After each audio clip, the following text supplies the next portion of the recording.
Ba ơi, đối tượng xem mắt của ba vẫn chưa đến sao? Con gái ba thật hiểu chuyện. Ta, Lâm Bắc, lại bị con gái ép đi xem mắt. Con nói như vậy ra ngoài, ai mà tin cho được.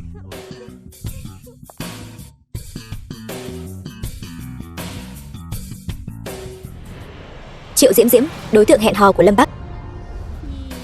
Ngươi chính là Lâm Bắc. Đúng vậy, tôi đây. Mời ngồi. Không cần đâu, loại ghế rẻ tiền này ta mà ngồi, sợ ra sẽ bị dị ứng mất. Vậy thì thôi, đến xem mắt mà cũng tìm đến cái quán ăn bẩn thỉu nhách nhác ruồi bu đây này. Thật là một tên nghèo kiết xác. Lâm Bắc phải không? Hiện đang làm công việc gì? Thu nhập bao nhiêu? Lính xuất ngũ. Hiện tại đang làm bảo vệ. Thu nhập à? Chưa đến 1.000. Trừ bảo hiểm xã hội, thực lĩnh 3.800. Có nhà không? Không. Vậy có xe không? Xin lỗi, cũng không. Vậy tiền tiết kiệm thì sao? Tôi nói cho anh biết, nếu không có xe không có nhà, anh muốn cưới tôi thì tiền tiết kiệm ít nhất phải 800.000. Có biết ngượng không hả? Dì xinh đẹp, thu nhập ít ỏi, tiền tiết kiệm chỉ có 2.000. Không xe không nhà không tiền tiết kiệm, một tên bảo vệ thối tha mỗi tháng chỉ 3.700. Ai cho anh cái gan dám ra đây xem mắt vậy hả?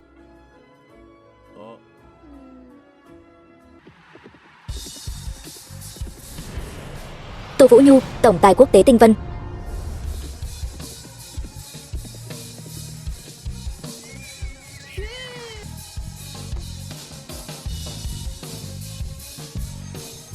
Cũng thường thôi. Ba có muốn ăn không? Ba không ăn đâu. Con ăn nhiều vào. Điều kiện của tôi thì sao? Cơ bản đã hiểu. Cần được rồi. Lương tháng 3.800, nuôi một đứa con. Cô suy nghĩ đi. Nếu được thì chúng ta sẽ quyết định nhanh thôi. Nếu không được, cân nhắc cái gì chứ? Chỉ với điều kiện của anh thì lo được cái gì? Còn ảo tưởng bám váy người giàu, thật là nằm mơ giữa ban ngày. Thấy chưa? Chỉ riêng cái túi của tôi cũng đủ bằng cả năm lương của anh rồi. Đúng là cóc ghẻ mà đòi ăn thịt thiên nga. Ai mà lấy anh chứ? Thật là xui xẻo 8 đời. Tôi khinh. Vậy ý cô là cô không cả sao? Cả tôi nói cho anh biết, đàn ông như anh không ai thèm lấy đâu. Ai nói không ai lấy? Tôi lấy. Cô có bị sao không? Hắn ta chỉ là một tên bảo vệ hôi hám, đồ bỏ đi mà cô cũng thèm. Cô bị mùa à? Việc Tô Vũ Nhu này làm chưa đến lượt cô bình phẩm. Cô, túi của tôi mấy chục ngàn đấy. Đồ đàn bà thối tha, cô dám làm hỏng túi của tôi, phải bồi thường gấp 10 lần. Cô quá đáng rồi đấy. Không cần. Bao nhiêu tiền? Ít nhất 20.000. 20.000. Cái hàng nhái của cô nhiều nhất 20 đồng. Không thể là hàng nhái. Cái này là tôi vay. Tôi bỏ ra mấy ngàn mua hàng thật đấy. Hàng thật chữ cái trên là Vi, còn cái túi của cô chữ cái trên là Chây. Hàng thật hàng giả cũng không phân biệt được. Đáng đời bị lừa. Cái hàng chợ này không thể nào. Không thể nào. Cô mới là hàng chợ, còn không mau cút. Các người cứ đợi đấy.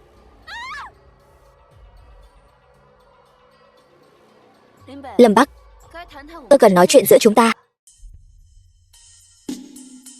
Chuyện gì nói mau. Sợi dây chuyền trên người anh cho tôi xem được không? Cái này sao? Được.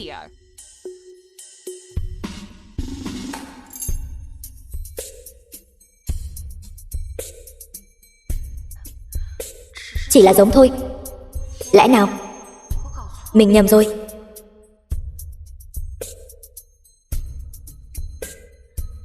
Cái đó, tôi bảo anh suy nghĩ chuyện đó. Anh suy nghĩ thế nào rồi? Chúng ta kết hôn đi. Đồ thần kinh. Diệu Diệu, chúng ta đi. Ba ơi, các bạn khác đều có mẹ, chỉ có con.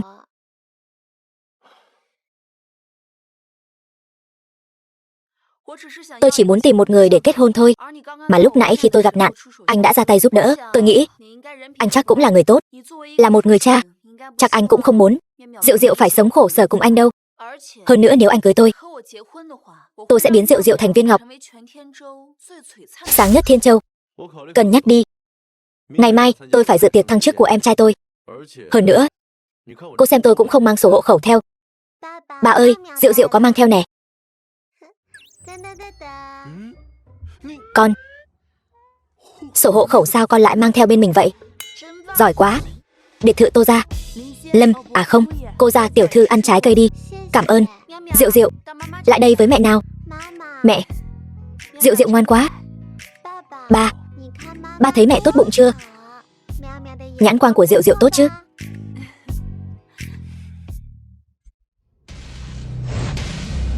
Thì ra anh cũng làm việc ở đây à? Cũng tốt. Linh vật, lát nữa đưa cho cô ra một chiếc chìa khóa. Được. Nhọc Diện Hổ, bang chủ Bạch Hổ bang. Còn Diệu Diệu, việc học của con để ta sắp xếp cho. Ta sẽ sắp xếp cho con bé vào trường học tốt nhất Thiên Châu. Diệu Diệu, con thấy sao? Con nghe lời mẹ.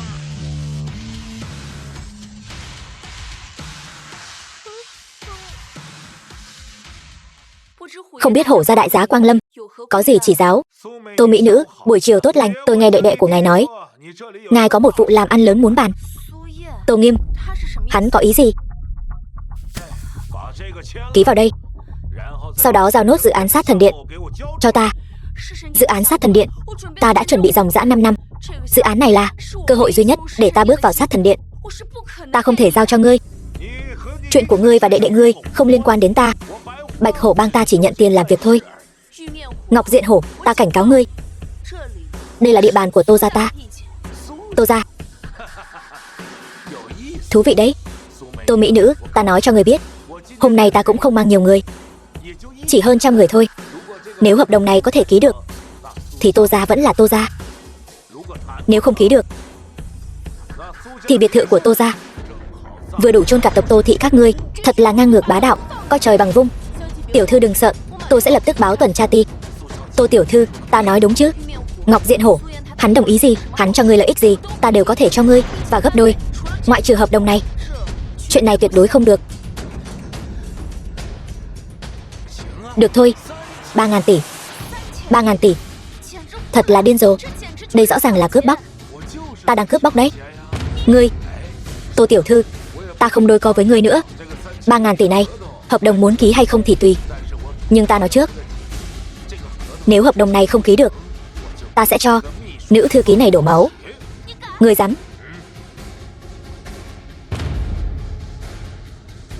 Ta cho ngươi 30 giây. Một khi hết thời gian, ta sẽ móc mắt cô ta ngay. Còn nhóc, trông cũng khá xinh đẹp đấy. Nhưng ngươi đừng trách ta. Hãy trách Tô tổng các ngươi không chịu đưa tiền. Ngươi sẽ sớm giống như mắt của ta thôi. 3 giây. Bỏ rìu xuống. Nếu không, tay và rìu ngươi đều đừng hòng giữ. Còn có một người nữa kia. Đồ bỏ đi gì ở đây mà lắm lời thế. Lâm Bắc, đừng nói nữa. Ngọc Diện Hổ, người được gọi là hoàng đế ngầm, không ai chế ngự được. Ta có thể đáp ứng ngươi.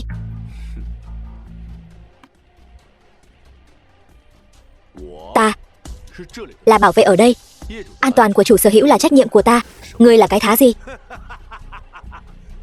Huynh đệ, hắn nói hắn là bảo vệ ở đây, còn phải bảo vệ an toàn cho chủ sở hữu nơi này nữa.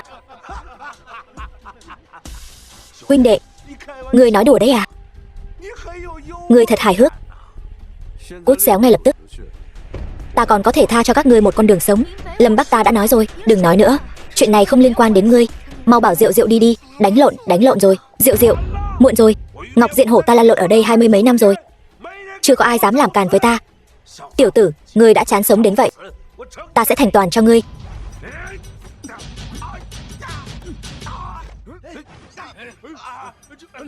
Thêm một bước nữa, đầu hắn sẽ lìa khỏi cổ. Đứt rồi. Đừng ai động vào. Ta đã nói rồi. Bảo đám rác rưởi của ngươi cút. Lâm Bắc, ngươi có biết mình đang làm gì không? Ngươi mau buông tay ra. Hổ ra, tôi đồng ý điều kiện của ngài. Mẹ đừng lo. Võ công của bà vô địch thiên hạ. Diệu Diệu không bao giờ nói dối. Tên nhóc con này, nếu ba ngươi dám phế tay ta, dù sao cả nhà các ngươi đều ở đây, ta sẽ khiến các ngươi toi mạng. Võ công của ba tôi vô địch thiên hạ. Nhóc con, ta có hơn 100 người ở đây, cứ xử từng người một, cũng có thể đánh ba người thành thịt nát. Tôi có thể đồng ý điều kiện của các người, không phải chỉ 3.000 tỷ thôi sao? Ta đưa Chỉ cần buổi họp báo ngày mai diễn ra suôn sẻ, tiền mất đi ta có thể kiếm lại được. Lâm Bắc, chuyện này không liên quan đến ngươi, đừng xen vào, quá phức tạp rồi. Hay là cứ trực tiếp luôn đi, gọi cả trăm huynh đệ của ngươi đến, tùy các ngươi thích. Hoặc các ngươi mất mạng, hoặc ta mất mạng. Lâm Bắc, ngươi điên rồi sao? Gan lắm. Huynh đệ, ra ngoài phối hợp với huynh đệ bên ngoài, tiễn hắn lên đường. Vâng, ba rất lợi hại, chốc nữa mẹ sẽ biết.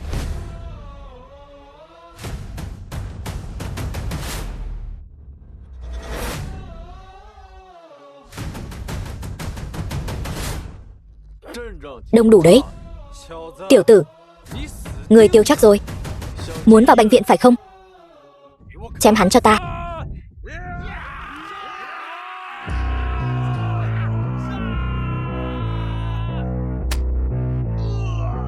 Được rồi, hổ ra, ngươi không phải là muốn tiền sao? 3.000 tỷ này ta cho ngươi, ngươi mau bảo bọn họ dừng tay lại, muộn rồi. Dũng khí này ta bội phục, sau này hậu sự của hắn ta sẽ tự tay lo liệu. Chưa chắc đâu.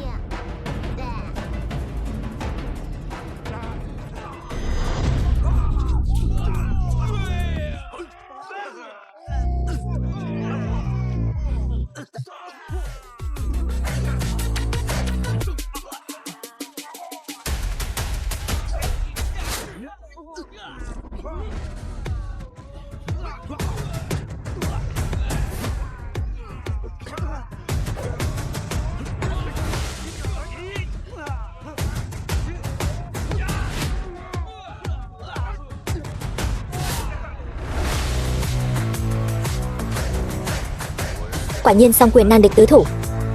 Vậy đưa con bé vào trong đi, kẻo nó bị ám ảnh tâm lý.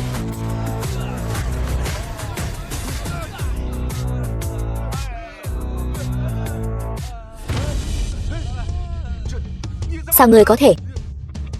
Không thể nào, ngươi xem, ta nói không sai chứ. Hổ ra, ra ngoài, cút ra ngoài. Ba ơi, ba giỏi quá. Ngài sao rồi? Có cảm giác gì không?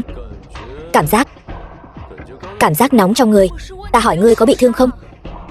Không bị thương, nhưng mà bên hắn có đến cả 100 người lận. Phóng đại rồi, làm gì có nhiều vậy. Toán của ngươi là do thầy giáo ngữ văn dạy à? Thầy giáo thể dục dạy đấy, cũng may. Ta còn tưởng không có nhiều người như vậy, nhưng mà bọn chúng cũng khá lì đòn. Ngươi muốn làm gì? Ngươi muốn làm gì hả? Huynh đệ, đại ca, hôm nay là ta mắt kém, ta nhận thua, nhưng ta muốn khuyên ngươi, ta là người của Bạch Hổ bang, nếu ngươi muốn lấy mạng ta, huynh đệ trong bang ta sẽ không tha cho ngươi đâu. Cút đi. Ngươi không xử ta sao? Không cần thiết. Nếu ngươi muốn kiếm chuyện, ta tùy thời tiếp chiêu. Được, từ nay về sau mạng của ta là của ngươi, nhưng ta nhắc nhở ngươi, chuyện đơn hàng này là do Triệu gia gây khó dễ, hôm nay mới chỉ là bắt đầu thôi. Biết rồi, nhưng ngươi vẫn nên gọi xe cấp cứu trước đi.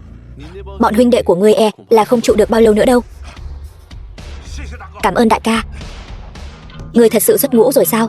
Không tin. Muốn xem bằng chứng sao? Không cần. Lâm Bắc, ta cho ngươi 10 triệu, ngươi lập tức đưa Diệu Diệu xuất ngoại lánh nạn. Tại sao? Triệu gia nắm giữ chiến bộ 5 năm, bám rễ sâu xa, lần này rằng ta, Thanh Vân, cũng khó mà tự bảo vệ mình. Chuyện này không liên quan đến ngươi. Ngươi đi đi. Tại sao bọn họ lại nhằm vào ngươi như vậy? Kẻ thù của ta ở ngay trong sát thần điện, lần này có thể là bọn họ nhằm vào ta. Chuyện này không liên quan đến ngươi. Ngươi đi đi. Được.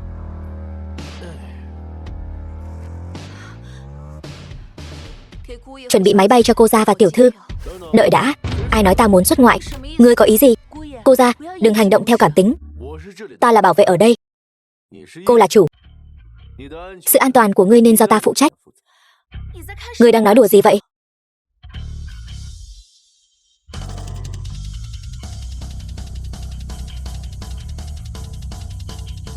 Bà ơi, quả lê này ngon vậy sao? Rất ngọt, con có muốn ăn một quả không? Cái gì? Chuyện gì mà hốt hoảng vậy? Tô tổng, công chúa Tố Phi Á mất tích. Cái gì? Có gì đó bất thường. Chỉ biết thời gian cô ấy ra khỏi cửa. Làm sao bây giờ? Lâm Bắc, giờ này là giờ nào rồi? Cậu còn ở đây ăn lê? Không ăn lê thì làm gì? Cứu Tố Phi Á sao? Dừng lại. Cậu đi đâu? Đi tìm Tố Phi Á. Tô Vũ Nhu, mày thật là nghĩ viển vông. Cũng chỉ là một tên lính xuất ngũ, có chút võ nghệ. Mày lại dám trông cậy vào hắn ta. Tô tổng, cô gia của cô, anh ấy có phải đang giận không? Đừng bận tâm đến anh ta nữa. Chúng ta phải lập tức huy động tất cả nguồn lực của chúng ta tìm kiếm Tố Phi Á thôi. Cần thiết thì phải tính đến trường hợp xấu nhất. Buổi họp báo chiều mai vẫn tiếp tục. Những việc chúng ta cần làm, chúng ta phải làm tốt nhất. Tô tổng, Tố Phi Á là công chúa Liên Hiệp Vương quốc. Cô ấy không chỉ là bảo bối của hoàng gia, mà còn nổi tiếng toàn cầu. Rất nhiều người có thế lực đều là fan của cô ấy. Một khi tin tức cô ấy mất tích bị công khai, chắc chắn sẽ gây nên sóng gió, gây ra tranh chấp quốc tế. Thanh vân quốc tế chúng ta cũng sẽ ngàn kiếp bất phục. Sẽ không ai bỏ qua cơ hội thâu tóm Thanh vân lần này. Cô ấy là cơ hội duy nhất để chúng ta lật ngược tình thế. Chuyện đã vậy rồi, chỉ có thể tận nhân lực, nghe theo thiên mệnh. Nhà kho bỏ hoang. Tô tiên sinh, yên tâm đi, người đã bị tôi trói đến cho anh rồi. Sát thần, đừng xử cô ấy. Ý gì? Tô tiên sinh, Tố Phi Á là người như thế nào? Chắc hẳn anh rõ hơn tôi. Toàn bộ các đội lính đánh thuê trên thế giới, chỉ có tổ chức lính đánh thuê của chúng tôi dám nhận đơn của anh. Nếu không khử Tố Phi Á nữa, sau này tôi chỉ có thể sống như chuột. Xin lỗi, nhưng rủi ro này thật sự quá lớn. Tôi thêm tiền cho anh. Thêm tiền thì phải gấp 10 lần. Được, lập tức cho người chuyển vào tài khoản ẩn danh của anh. Tô tiên sinh, anh thật là hào phóng. Vậy chúc chúng ta hợp tác vui vẻ. Lão tử ở chiến trường khổ sở thế này, đến cả mùi thịt cũng chẳng thấy, vậy mà còn được thấy tuyệt sắc gia nhân thế này.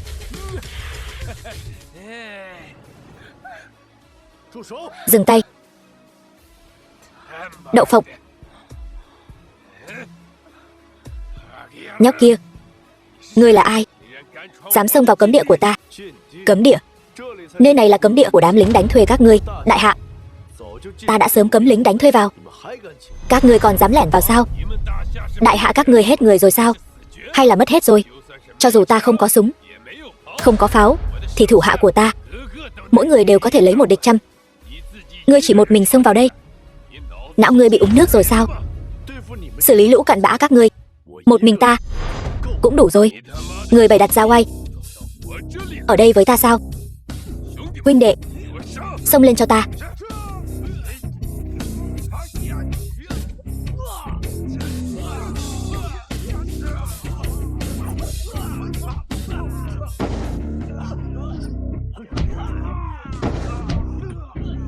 The film was translated and narrated by M Media.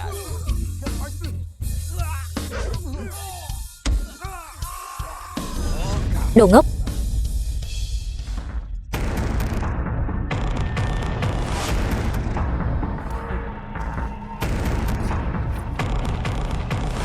Đấu binh khí với ta. Binh khí của đại hạ ta là tổ tông của lũ Nhật Bản các ngươi.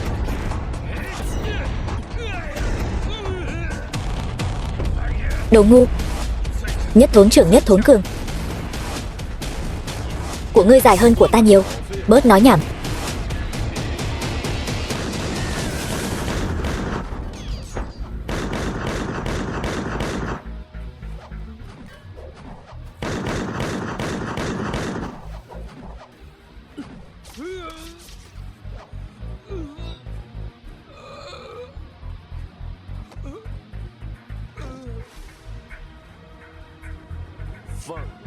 Phạm người đại hạ ta, không thể không xử. Tố Phi Á, muội vẫn ổn chứ?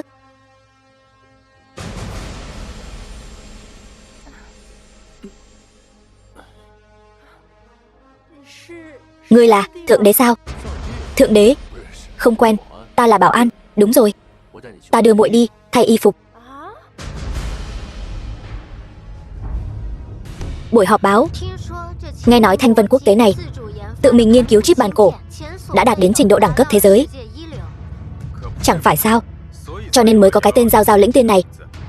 Nghe nói còn mời được công chúa Tố Phi Á đến đại diện. Thật đúng là bỏ vốn liếng rồi. Tô tổng, Tố Phi Á không có tin tức. Đừng gấp, chờ thêm vài phút nữa. Chờ thêm vài năm nữa cũng vô dụng. Tố Phi Á, không về được nữa rồi. Tô Nghiêm, ngươi giở trò sao? Sao lại ngang ngược như vậy? Rốt cuộc muốn làm gì? Làm gì Thanh Vân quốc tế to lớn này? Để ngươi cầm đầu, sớm muộn gì cũng sẽ đóng cửa. Chỉ ở trong tay ta mới huy hoàng đình thịnh. Ngươi hồ đồ như vậy, nếu Tố Phi Á thật sự có mệnh hệ gì, ngươi gánh nổi trách nhiệm này sao? Dù ngươi có được Thanh Vân quốc tế, thì đó cũng là củ khoai nóng. Rốt cuộc là muốn làm gì? Không, Tố Phi Á sẽ không có chuyện gì. Đợi đến khi lật đổ được ngươi, tự nhiên sẽ có người đưa cô ta về. Đến lúc đó, ngươi sẽ phải chủ động từ chức tạ lỗi. Mà ta sẽ nắm quyền Thanh Vân, dẫn dắt tập đoàn hướng tới huy hoàng. Xin lỗi chư vị, ngắt lời một chút, ta muốn tuyên bố một tin tức gây chấn động. Công chúa Tố Phi Á của Liên hiệp Vương quốc đã mất tích. Tô Vũ Nhu, chúng tôi cần một lời giải thích.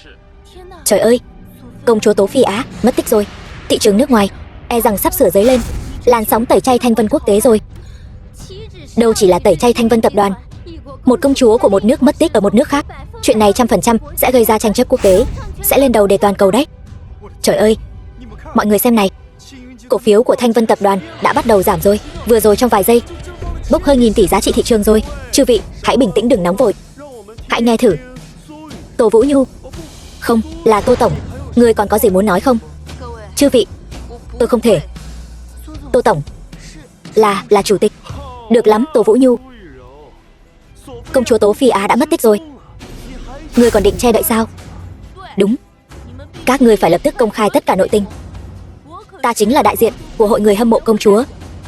Người hâm mộ bọn tôi phải xác nhận được sự an toàn của công chúa. Thanh Vân tập đoàn hãy sụp đổ đi. Tô, ngươi nên hướng toàn thể nhân dân Liên hiệp Vương quốc tạ lỗi. Chốc nữa, Bộ Ngoại giao nước tôi sẽ gửi công hàm tới quý quốc, sẽ khởi tố ngươi với tội danh mưu sát hoàng thất. Nghe máy đi. Tô Vũ Nhu, ta giao Thanh Vân cho ngươi. Ngươi đã làm những gì thế này? Các doanh nghiệp hiện nay đều đã chấm dứt hợp tác với chúng ta, còn đưa chúng ta vào danh sách đen. Giá trị thị trường hiện tại đã giảm xuống dưới 1000 tỷ. Hôm nay qua đi, Thanh Vân e rằng sẽ chìm nghỉm. Xin lỗi, tôi sẽ chủ động xin từ chức. Từ chức? Ngươi là thứ phế vật gì vậy? Từ chức có thể bù đắp lại tổn thất sao? Ngươi cái đồ ngu ngốc không não. Vũ Nhu tỷ tỷ, tỷ nói tỷ, nếu tỷ sớm giao Thanh Vân cho ta, cũng không đến nỗi náo loạn thành ra nông nỗi này, đến mức không thể vãn hồi như thế này.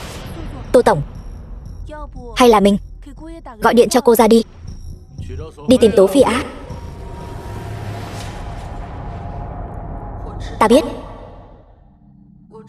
Ta biết đây là bệnh vội tìm thầy lang bệnh. The film was translated and narrated by M Media. Nhưng hiện tại ta thật sự cũng hết cách rồi. Lâm Bắc, người có thể một lần nữa tạo nên kỳ tích cho ta sao? Tô tổng, người đây là bệnh vội tìm thầy lang bậy à? Lâm Bắc và Tố Phi Á chẳng có dính dáng gì đến nhau.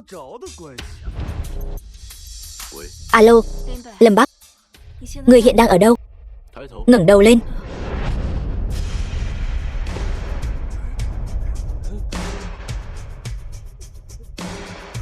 Là Tố Phi Á công chúa. Công chúa đến rồi, mau tránh đường. Hú hồn hú vía, công chúa không mất tích sao? Không thể nào, hắn làm sao có thể cứu được Tố Phi Á? Đó chính là tinh nhuệ của Tam Khẩu Tổ đó. Lâm Bắc, sao anh cứu được công chúa vậy? Nơi công cộng, chú ý hình tượng. Cô hơi căng thẳng đó, rất xin lỗi để mọi người đợi lâu. Tôi suýt nữa thì nghĩ cô thật sự mất tích rồi. Xin lỗi, thân ái, tôi đến muộn là bởi vì đã chuẩn bị cho mọi người một tin tốt. Tôi chuẩn bị gia hạn hợp đồng với Thanh Vân từ 1 năm gia hạn lên 10 năm. Cái gì? Tố Phi Á công chúa, cô nói thật sao? 10 năm? Chi phí 1 năm của ngài đều cao tới 50 tỷ đó. Đương nhiên là thật. Tôi không thiếu tiền, nhưng mà tôi có một điều kiện. Mời ngài nói. Tôi muốn Lâm Bắc làm vệ sĩ riêng cho tôi. Làm vệ sĩ riêng sao?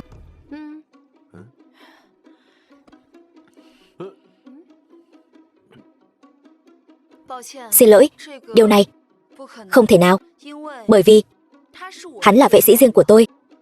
Đúng vậy, tôi là bảo vệ của cô ấy. Được rồi, vậy tin tốt của tôi thu hồi lại. Vẫn tiếp tục giữ nguyên hợp đồng cũ. Nhưng mà khoảng thời gian tôi ở Thiên Châu, Lâm Bắc bắt buộc phải theo sát bảo vệ tôi. Nếu không, hợp tác hủy bỏ. Tố Phi Á, ngươi đang uy hiếp ta sao? Được, đương nhiên là được. Công chúa Tố Phi Á, bây giờ tôi đi chuẩn bị hợp đồng mới. Không cần. Hợp đồng thì tôi có. Vừa rồi tôi đã đi chuẩn bị hợp đồng rồi. Bản hợp đồng.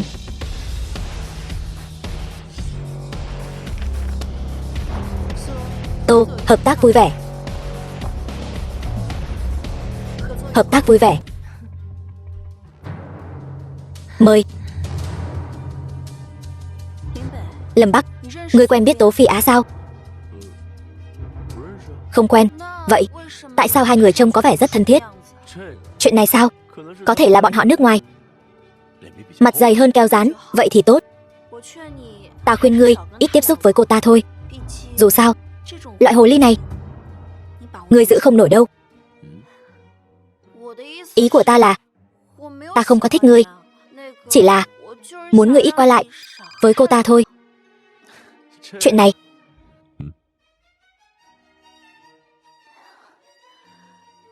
được, ta lập tức qua đó. Chuyện gì? Không phải trường sắp họp phụ huynh sao? Lão sư nói Diệu Diệu có chút vấn đề, ta phải qua một chuyến. Tô Hải Thành, gia chủ Tô gia. Phế vật. Ba, cứu con. Đứng lại. Ta bảo ngươi đỡ sao? Cứu ngươi. Ngươi có biết ta sắp xếp Tam Khẩu tổ nhập cảnh, chịu biết bao nhiêu nguy hiểm không? Triệu tổng, ta cũng không ngờ tới tên Lâm Bắc đó lại có thể tìm được sát thần, còn cứu được Tố Phi Á. Tôi không quan tâm Đông Tây Nam Bắc gì hết.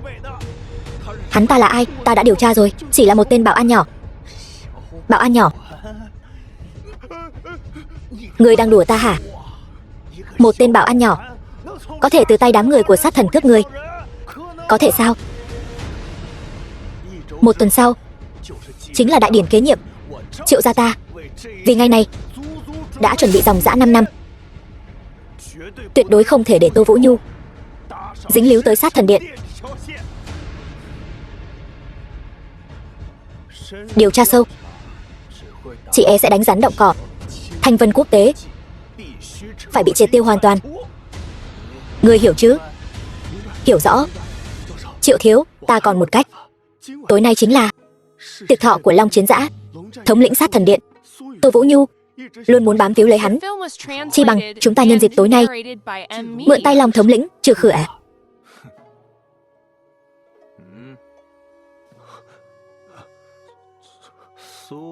Tô Vũ Nhu và Tô Tình Tuyết, hai người này cứ đeo bám mãi. Là ta. Điều tra cho ta Lâm Bắc kia, nếu thấy có uy hiếp lập tức trừ khử. Chủ nhiệm Tôn, anh là ba của con bé sao? Phải. Có chuyện gì vậy? Diệu Diệu phạm lỗi gì sao? Nghe nói ngươi làm bảo vệ, thảo nào sinh ra đứa con hoang này. Thứ có mẹ sinh nhưng không có mẹ dạy. Ngươi có ý gì? Có ý gì sao? Con gái ngươi Lâm Diệu Diệu. Lý Ước Hàn đánh bạn học cùng lớp. Tôi nói là vẫn còn nhẹ đó. Ngươi mau dẫn nó cút đi. Chúng tôi là tư bản quốc tế, rót vốn cho trường quý tộc, không nhận loại nhà quê vô học như các ngươi. Diệu Diệu, con đánh người rồi. Không có. Thật không ngờ, ngoài đánh người còn là kẻ nói dối. Ngươi không đánh. Vết thương trên mặt Lý Ước Hàn là sao vậy? Là do cậu ta tự ngã. Là ngươi đánh. Thấy chưa? Tuổi nhỏ mà ngoài đánh người còn nói láo. Đúng là con gái của kẻ rác rưởi. Lớn lên chắc chắn là tai họa. Anh không tin con gái tôi thì cũng được, nhưng mà tại sao thằng bé nói cái gì anh cũng tin vậy? Mẹ của Ước Hàn là nữ tiến sĩ du học, tiếng Anh có thẻ xanh, còn làm quản lý cấp cao của Thanh Vân Quốc tế. Hoàn cảnh môi trường như vậy, con cái được dạy dỗ sao có thể kém được? Ngươi nhìn mình đi, dù có mặc đồ vét cũng không thay đổi được. Huyết thống thấp hèn, dạy dỗ ra đứa trẻ này cũng là đồ hư hỏng. Thế nên để phân biệt tốt xấu là dựa vào hoàn cảnh gia đình sao? Nếu không thì sao? Con nít nhà giàu vô cùng lễ phép, cư xử đúng mực, có giáo dưỡng. Còn mấy đứa hư hỏng thì cũng nhiều lắm. Chính là cái loại cùng khổ, giống như các ngươi đấy. Tôn chủ nhiệm, Ngô tiểu thư, con bị làm sao vậy?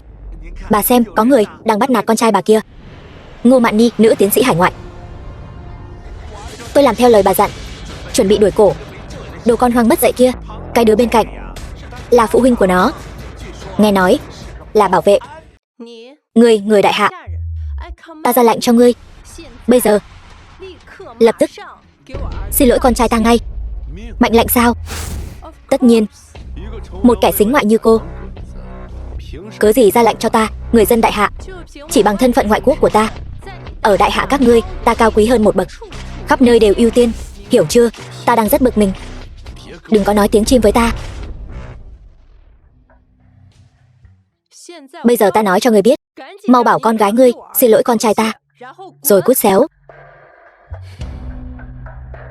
Diệu Diệu ơi, nói thật đi, có đánh người không? Dạ có. Bà đã từng nói với con rồi mà, sau này dù thế nào cũng không được đánh người.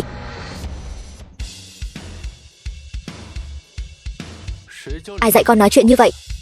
Con tiện dân, xin lỗi mau. Đây chính là giáo dưỡng của nhà ngươi.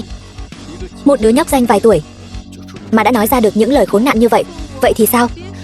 Đừng nói con gái ngươi đã đánh con trai ta, cho dù là không có, loại chó lăn lộn trong bùn đất giống các ngươi cũng xứng học chung lớp với con trai ta sao? Tôi nói này Tôn chủ nhiệm, trường quý vị đúng là càng ngày càng kém cỏi. Trước đây còn toàn là các bé con lai và du học sinh tương lai, bây giờ các vị lại nhận cả loại đứa trẻ que mồ hôi hám hạ đẳng này, sống trên cái đất ôi thiêu này. Nhỡ đâu trên người nó có bệnh truyền nhiễm gì lây sang con trai ta, ngươi gánh nổi sao? Ta đã nói rồi, đừng ăn nói hổ đồ với tôi, nghe không hiểu sao? Hạ đẳng mà dám mắng ta, sao không? Ta cứ mắng lại như ngươi đấy, đồ giả tây xính ngoại. Ta là tiến sĩ du học, tinh anh thẻ xanh, một tên bảo vệ hôi hám, ngươi cũng xứng mắng ta sao? Thật là ăn nói bẩn thỉu. Miệng chó không mọc được ngà voi, vô văn hóa. Miệng cô ta có thể mọc được ngà voi, đúng là có tố chất. Dù sao thì Ngô tiểu thư cũng là du học sinh từ hải ngoại trở về. Trường tôi đề cao loại nhân tài hải ngoại, quốc tịch nước ngoài và tập hợp tinh anh, không hoan nghênh loại người như anh. Được, trường học gì mà tồi tàn thế này? Trường dành cho giới quý tộc. Tìm tinh anh của các người đi. Diệu Diệu, chúng ta đi. Đi, tôi cho các người đi chưa? Cô muốn thế nào? Ngươi, còn cả đứa con hoang của ngươi nữa, hôm nay phải quỳ xuống xin lỗi con trai ta. Cô chắc chứ? Chắc. Ok. Được, tôi xin lỗi cậu, tôi đánh đây.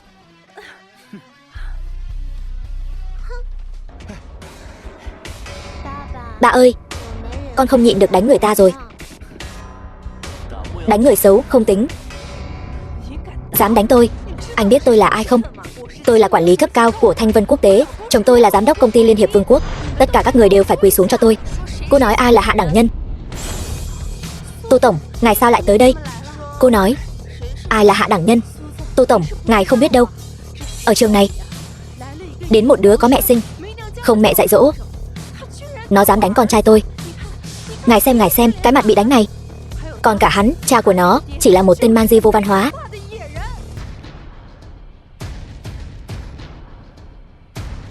Tôi chính là mẹ của đứa bé này. Cô nói ai là man di? Hóa ra ngài chính là mẹ của tiểu thư này.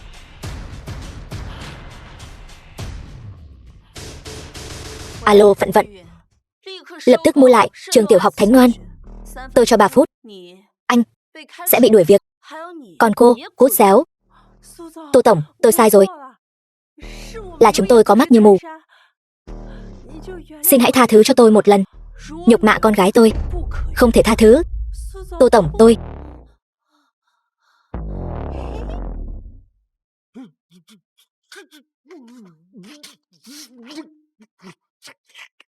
Tô tổng uy phong vẫn còn tốt.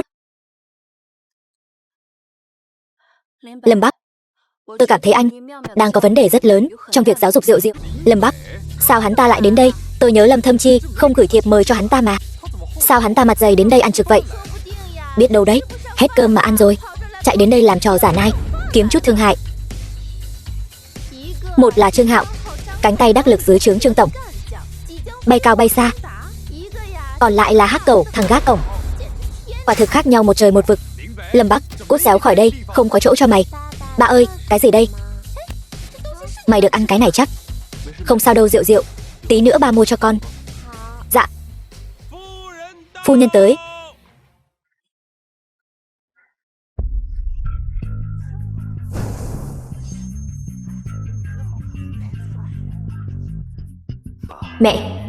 Mẹ thấy chưa? Thâm Chi giờ sống rất tốt. Dưới suối vàng. Mẹ hãy yên lòng nhé. Bé cưng, gọi chú đi. Anh đến đây làm gì? Đúng rồi, tiệc thăng chức mà. Chồng, ai đây? Sao người này bốc mùi kinh thế nhỉ? Không quen, chắc là thứ rác rưởi đến ăn trực. Bảo vệ đâu hết rồi? Loại người này mà cũng cho vào. Lâm Bắc, mày có thế nhục không hả? Khách sạn Đế Hào này là khách sạn sang trọng bậc nhất Thiên Châu đấy. Với thân phận và địa vị của bất kỳ ai ở đây, cả đời mày có nằm mơ cũng không với tới được. Lâm tổng lại càng là nhân tài kiệt xuất. Đồ hạ tiệt, đồ rác rưởi. Thậm chí, dù sao chúng ta cũng là anh em ruột thịt mà. Câm mồm, đồ vô dụng. Từ nhỏ đến lớn mày lúc nào cũng hơn tao. Bọn họ chỉ thấy mày thôi, chẳng thấy tao đâu cả. Hôm nay tao sẽ chứng minh cho mày thấy tao hơn mày. Lâm Bắc, mày không ngờ được đâu, sẽ có ngày mày phải cúi đầu trước tao. Nếu bà già đó mà biết được, mày nói xem bà ta có hối hận không? Lâm Thâm Chi, năm đó vì bảo vệ mày mà đi lính.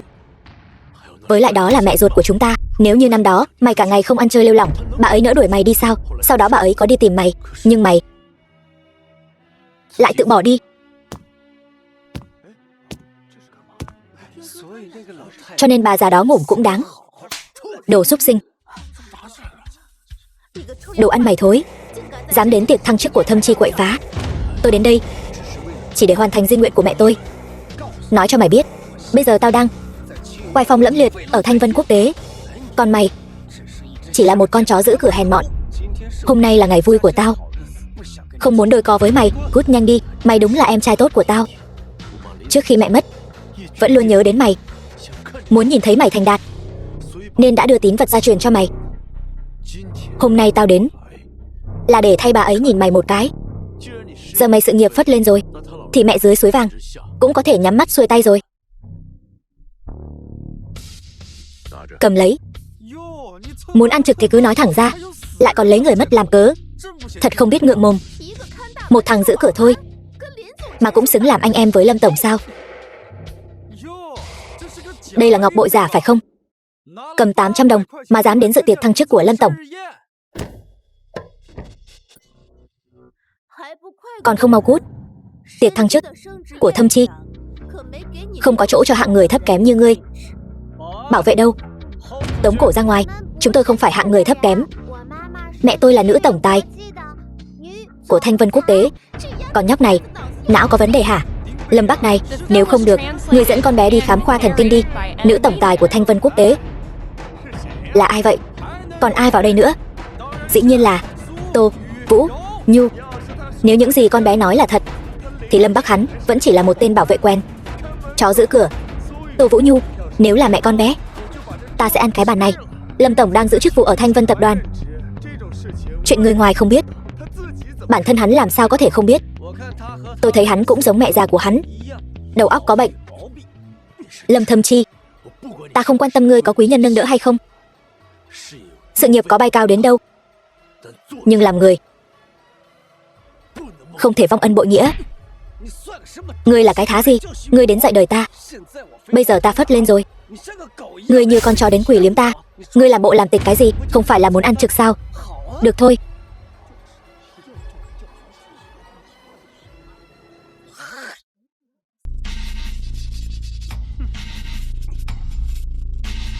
Quỳ xuống, liếm sạch nó đi. Xúc phạm tôi thì được, nhưng không được xúc phạm cha tôi. Cha tôi có hào quang nhân vật chính. Thâm Chi, ta tự hỏi chưa từng có lỗi với ngươi. Ngươi trở mặt với ta như vậy, ngươi thấy có lỗi với mẹ không? Đừng có nhắc đến bà ta với ta. Ta nói cho ngươi biết, bây giờ ta phất lên rồi, thăng tiến vùn vụt. Còn ngươi thì sao? Chỉ là một tên bảo vệ hôi hám canh cổng, cả một món quà tử tế cũng không có. Giờ ta đã phất lên rồi, ngươi hãy quỳ xuống liếm sạch đi. Ai là huynh đệ với ngươi? Đúng vậy, nhà ta không có loại thân thích xuất thân hèn mọn, mà còn trơ trẽn vô liêm sỉ như ngươi. Còn cả nữ tổng tài Thanh Vân Quốc tế là vợ của ngươi. Được rồi, vậy ngươi nói cho mọi người nghe xem, ngươi có thể lấy ra món quà gì nào? Chẳng lẽ là tã giấy? Lâm Thâm Chi, ngươi quả nhiên vẫn chứng nào tật nấy.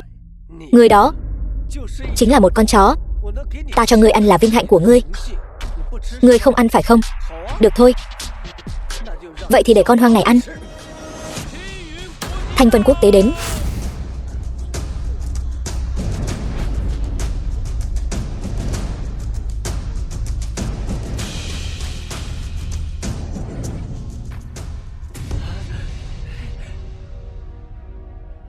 Hứa Linh vận Thanh Vân Quốc tế mang đại lễ đến chúc mừng Lâm Thâm Chi tiên sinh thăng chức.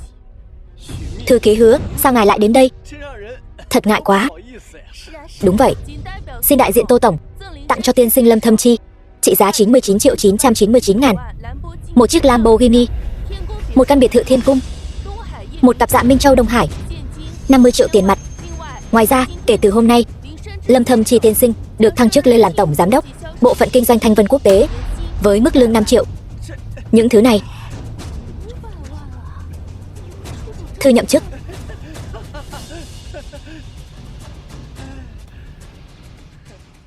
Lâm Bắc, thấy chưa? Ngươi và ta bây giờ đã không còn là người của cùng một thế giới nữa. Ta làm tổng giám đốc Hồ Phong Hoán Vũ, còn ngươi chỉ là một tên bảo vệ hôi hám, một con chuột cống không dám ló mặt ra khỏi cống. Vậy sao? Hôm nay là ngày vui của ta, ta không muốn quá khó coi. Cút nhanh đi. Trời ơi, Thâm Chi, những thứ này phải trị giá hàng tỷ, vậy mà lại cho chúng ta hết. Cô ra vội vàng chuẩn bị lễ vật, chỉ chuẩn bị được những thứ này. Ngài xem có hài lòng không? Cô ra sao? Hôm nay, ngoài việc Lâm Thâm Chi tiên sinh thăng chức, còn có một việc trọng đại muốn tuyên bố. Vị Lâm Bắc tiên sinh này là chồng của Tô tổng chúng tôi, cô gia của Thanh Vân Quốc tế. Tôi đã nói rồi mà, nữ tổng tài Thanh Vân Quốc tế là mẹ tôi. Mấy người không tin thì thôi, còn bắt nạt ba tôi. Tiểu thư, cô nói bọn họ bắt nạt cô gia.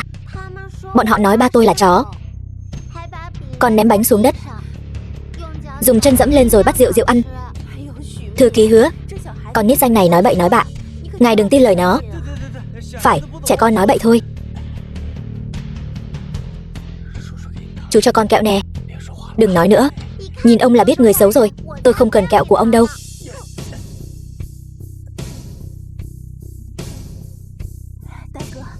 Đại ca, ngài là anh ruột của tôi, ngài là cô gia của Thanh Vân Quốc tế. Chuyện này sao không nói sớm? Hiểu lầm, tất cả đều là hiểu lầm. Hôm nay chúng tôi sẽ tiếp đãi nồng hậu nhất. Đại ca.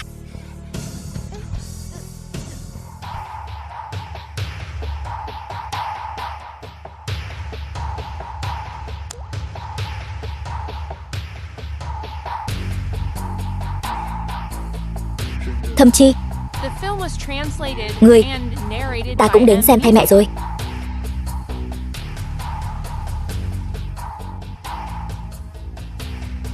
Thấy ngươi bây giờ sống tốt, mẹ ở dưới suối vàng cũng sẽ an lòng.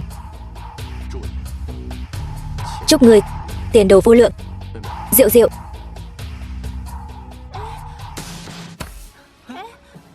Thư ký Hứa, ngài làm vậy, thấy gió đổi chiều, nâng cao đạp thấp, có mắt như mù. Các người không xứng với địa vị cao quý ở Thanh Vân. Cả món quà hàng tỷ này, đi thôi. Thư ký Hứa, tại sao hắn ta lại hơn tôi một bậc? Hắn chỉ là một tên bảo vệ quen, hắn dựa vào cái gì? Sao tới giờ cậu vẫn chưa rõ tình hình? Giờ thì hay rồi, đắc tội với Tô gia, cả nhà chúng ta làm sao mà sống ở Thiên Châu được nữa. Cô yên tâm, tôi còn có tuyệt chiêu, lần nào cũng nói có tuyệt chiêu, làm người ta khó chịu. Tôi đúng là nghiệp 8 đời mới lấy phải cậu. Tôi cũng đâu biết. Lâm Thâm Chi à, Lâm Thâm Chi. Tô Nghiêm, công tử Tô gia. Bữa tiệc thăng chức của cậu thật là thảm hại. Tô Thiếu, anh cứ yên tâm.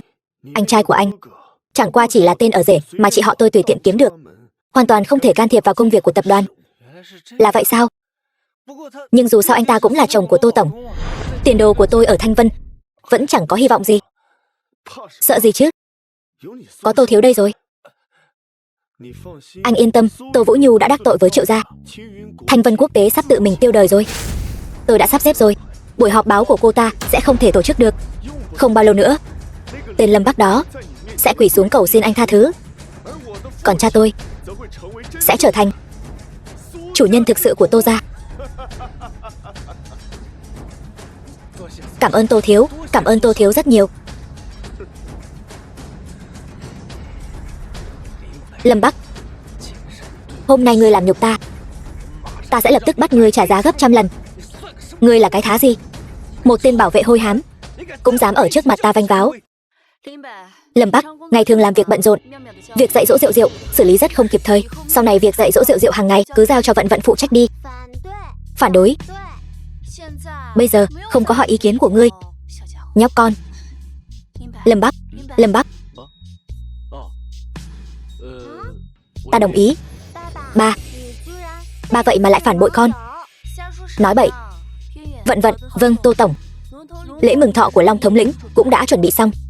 Tiểu thư, đi thôi. Hai người cố ý đuổi ta đi, chắc chắn là có bí mật gì đó. Tối nay là tiệc mừng thọ của Long thống lĩnh. Đi cùng ta đi. Long thống lĩnh, Long Chiến Dã, tứ đại thống lĩnh đứng đầu. Vì cơ hội này, ta đã chuẩn bị dòng dã 5 năm. 5 năm trước, tỷ tỷ ta đến Biên Cương, không biết còn sống không. Đây là cơ hội duy nhất để ta vào sát thần điện. Ta nhất định phải nắm chắc. Tỷ tỷ ngươi. Lâm Bắc, ngươi rốt cuộc có nghe ta nói không?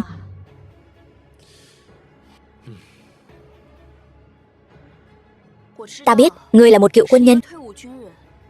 Đối với trường hợp này, khó tránh khỏi có chút căng thẳng, nhưng cũng chỉ là tạm thời thôi. Ta căng thẳng, cứ chờ xem. Triệu Tổng, chuyện đó làm thế nào rồi? Mọi thứ đều ổn. Lâm Thâm Chi đã cấy chip Mã Thành Tông. Tối nay Tô Vũ Nhu bọn họ chắc chắn sẽ toi mạng. Lâm Bắc, tối nay người sẽ mất mà không có nơi chôn cất. Phòng khách Long gia. Tô Vũ Nhu, người vẫn chưa bỏ cuộc nữa sao? Người nhất định phải đối đầu với Triệu gia sao? Ta không có ý đối đầu với bất kỳ ai, chỉ là muốn hoàn thành tâm nguyện của ta thôi. Vậy thì xin lỗi, e rằng tâm nguyện của ngươi chỉ có thể dừng lại ở đây thôi. Triệu Long Phi, huyết đội, các ngươi có ý gì? Xem ra bữa tiệc này cũng sắp tan tành rồi.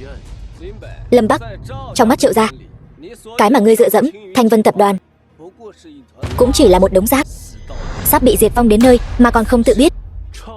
Triệu gia, ngươi cứ để bọn họ đến thử xem. Nghe nói ngươi là lính xuất ngũ. Đúng vậy, cả đại hạ, tất cả thống lĩnh của sát thần điện đều là thuộc hạ của phụ thân ta. Ngay cả Long thống lĩnh gặp phụ thân ta cũng phải nhường 3 phần. Ngươi nói ngươi một tên lính quen, chẳng có chức vụ gì, gặp ta còn không hành lễ. Cả đại hạ, ngươi có thể nhận được sự kính lễ của ta vô cùng hiếm hoi. Tiếc là loại cặn bã như ngươi thì không xứng. To gan. Ngươi biết Triệu Thiếu là ai không? Là con trai ruột của Triệu gia chủ Triệu Mục Biên. Cho nên ta mới bảo hắn là thứ chó cậy gần nhà, gà cậy gần chuồng. Gan đấy, huyết thích xử hắn ta. Triệu Long Phi, ngươi dám làm cả như vậy sao? Giữa ban ngày ban mặt lại dám sát hại người khác. Thật sự cho rằng cái sát thần điện này đều là của họ Triệu nhà ngươi sao? Không phải như thế này sao? Hắn không phải nói hắn là lính xuất ngũ sao? Tôi đã tra hết tất cả danh sách ở sát thần điện rồi, hoàn toàn không có người nào tên Lâm Bắc cả. Một cái tên không tồn tại trong sát thần điện. Huyết thích mà cũng nói phép là lính xuất ngũ ư? Xông vào phủ đệ của Long thống lĩnh là có mục đích gì? Loại người như vậy ta thả sát hại nhầm còn hơn bỏ qua bất kỳ tên nào. Là tôi mang Lâm Bắc tới đây, anh ta không có khả năng làm như vậy. Tô Vũ Nhu, cô vẫn chưa hiểu rõ tình hình sao? Cô đây là che giấu tội phạm, đáng lý ra cũng là đồng phạm, còn dám chủ động tự thú. Cô cũng đừng hòng chạy thoát. Huyết thích, còn đứng ngây ra đó làm gì? Động thủ đi. Hai tay ôm đầu, dựa vào góc tường ngồi xổm xuống. Huyết thích phải không? Ta nói cho người biết, Ta không thích bị người khác chĩa súng vào người. Gần đất xa trời rồi mà còn cứng miệng quỳ xuống. Làm gì đó? Dừng tay lại cho ta. Thống lĩnh, tiểu tử này lai lịch bất minh, hoàn toàn không phải là chiến binh đại hạ. Tôi phải bảo vệ tính mạng của ngài. Lòng chiến dã. Thu súng lại, ta không muốn nói lần thứ hai.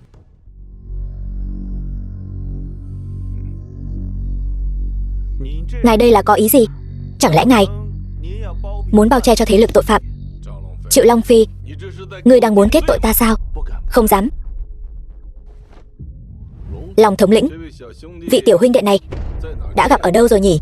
5 năm trước, tôi đã tham gia trận chiến huyết minh. Được lắm, thân phận của vị huynh đệ này tuyệt đối không có vấn đề.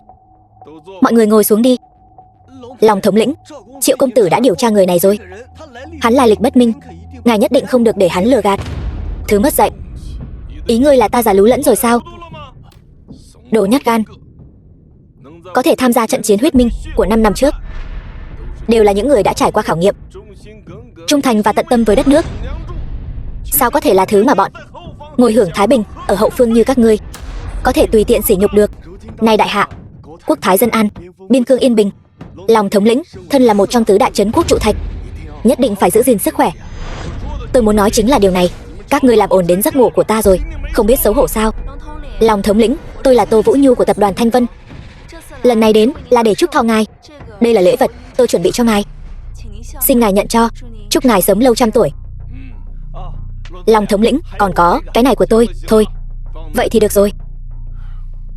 Có việc thì cứ nói. Vãn bối, quả thật có việc muốn nhờ. Cái này là chip bàn cổ mới nhất do tập đoàn Thanh Vân nghiên cứu và phát triển, có thể dùng trong việc tính toán tổn thất, thậm chí có thể trang bị trên người máy quân sự, áo giáp khung xương ngoài và chip đa năng trên các máy bay chiến đấu hàng đầu. Hy vọng có thể hợp tác được với Sát Thần Điện. Mau mang lại đây xem nào. Dạ. Chip bàn cổ. Đây là dự án do chị tôi chủ trì nghiên cứu và phát triển. Chỉ tiếc là cô ấy đã không đợi được đến ngày nó ra mắt. Bọn trẻ bây giờ rất tốt, có ý tưởng.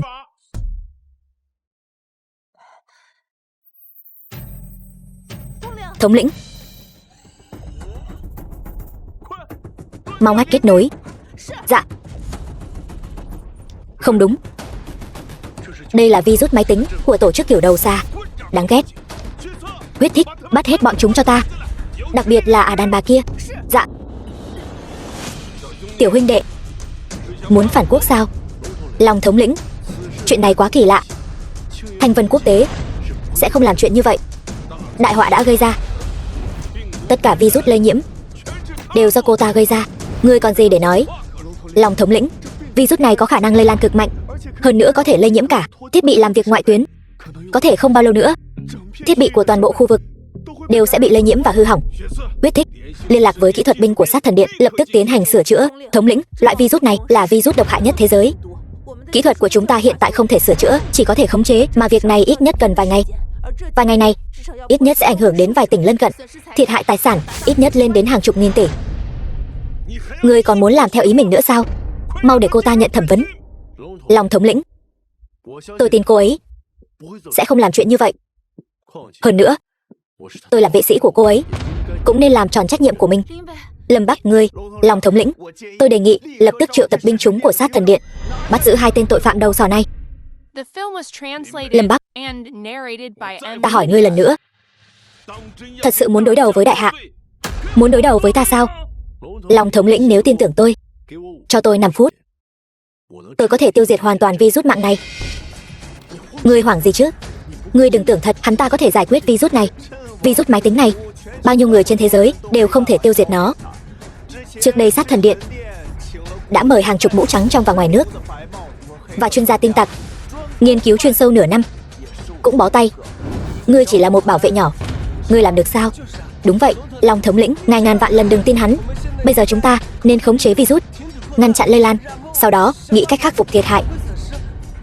Ngươi thật sự làm được sao? Được, nhưng tôi có một điều kiện tiên quyết. Được rồi, việc chưa làm mà đã đặt điều kiện. Vậy điều kiện tiên quyết là gì? Long thống lĩnh, ta thấy virus này chính là do 2 người bọn họ cấu kết gây ra. Đúng vậy, Long thống lĩnh, ngươi không thể tin bọn họ được. Vớ vẩn, hắn không làm được. Các ngươi làm được sao? Trong 5 phút mà không làm được thì sao? Ta, Lâm Bắc, sẽ đền mạng. Lâm Bắc, chuyện này không liên quan đến ngươi. Đừng làm loạn, Long thống lĩnh. Ta nguyện ý tiếp nhận thẩm vấn. Tự chứng trong sạch. Ngươi hiểu cái dám gì?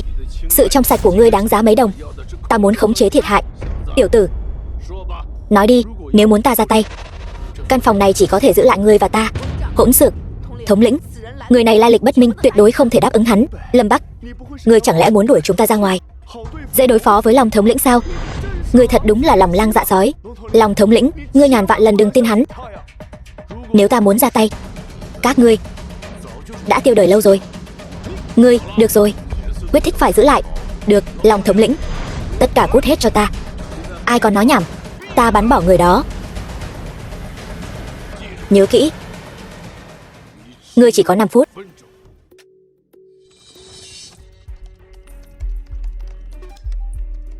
Tiểu tử này, câm miệng. Ta đang truy tìm dấu vết. Hỗn xược, sao lại nói chuyện với thống lĩnh như vậy? Thôi được rồi, nhỏ tiếng chút. Lâm Thâm Chi,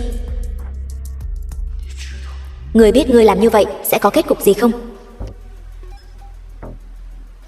Virus đã được loại bỏ, trở lại bình thường rồi. Loại kỳ tích xoay chuyển tình thế này, e rằng cũng chỉ có năm xưa khi đi theo điện chủ Nam Chinh Bắc Chiến mới thấy được ở điện chủ thôi. Tiếc thay, Lâm tiên sinh, kẻ đứng sau chuyện này là... Thằng nhãi này chỉ còn 1 phút để sống. Virus máy tính, dựa vào hắn mà cũng muốn đơn thương độc mã loại bỏ. Đúng là nằm mơ giữa ban ngày, vẫy vùng trong tuyệt vọng. Lâm Bắc, đồ vô dụng, chống đối với ta lâu như vậy, cuối cùng cũng đến hồi kết rồi.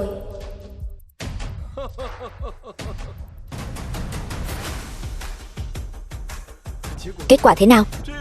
Thủ đoạn của tên đó cũng không tồi. Nói được làm được. Trong vòng 5 phút đã loại bỏ được virus. Hơn nữa, còn tìm được kẻ đứng sau. Không thể nào. Một mình hắn làm sao có thể? Không thể nào sao? Ngươi có ý gì? Ngươi muốn nói ta đang lấy an nguy của đại hạ ra đùa giỡn với ngươi sao? Không dám. Tôi chỉ ngạc nhiên thôi. Ngạc nhiên thật, ở đại hạ chúng ta lại có nhân tài như vậy. Cứ coi như cậu có ý đó. Các người đừng làm khó Tô tiểu thư nữa. Lâm Bắc này, cậu thật sự đã loại bỏ được loại virus này rồi sao? Cậu rốt cuộc còn có thể cho tôi bao nhiêu bất ngờ nữa đây? Tô tiểu thư, con chip bàn cổ của cô chúng tôi đã kiểm tra rồi. Quả thật trên thế giới chỉ có một. Ngày mai cô cho người đến ký đi. Được. Còn mấy người các ngươi? Lâm Thâm Chi lại dám nhắm đến sát thần điện, âm mưu bất chính, phá hoại đại hạ. Hắn chán sống sao? Long thống lĩnh, tôi giúp sát thần điện, chỉ hy vọng ông có thể tha cho hắn. Hắn là người thân của tôi. Cậu là nhân tài hiếm có, nhưng cậu chắc chắn chứ? Cho hắn cơ hội cuối cùng đi. Hy vọng hắn có thể ăn năn hối cải. Được rồi, vậy tôi đi trước. Lâm Bắc, đợi tôi giải quyết Thanh Vân xong đã, rồi cho anh biết thế nào là tuyệt vọng. Được rồi, cút hết đi.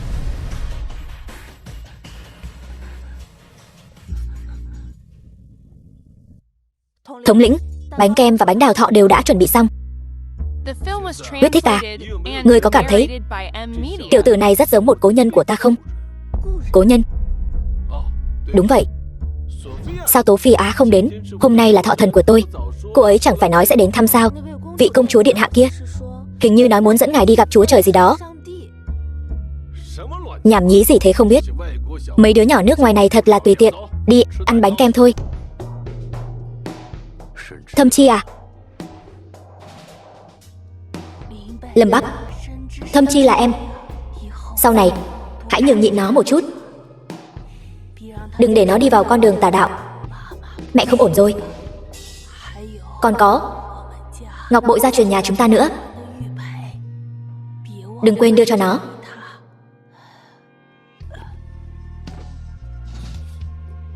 Mẹ, mẹ ơi. Chu Thành bạn thân Lâm Bắc. Lâm Bắc, Chu Thành. Này huynh đệ, cậu về khi nào vậy? Sao không nói với tôi một tiếng? Ngồi xuống nhanh lên. Hôm nay chúng ta họp lớp. Trước đây liên lạc với cậu mãi không được. Bọn họ sắp đến rồi, chúng ta cùng nhau uống một ly ôn chuyện cũ. Bây giờ cậu đang làm ở đâu vậy? Tôi vừa hay, bên tôi sắp có một dự án mới.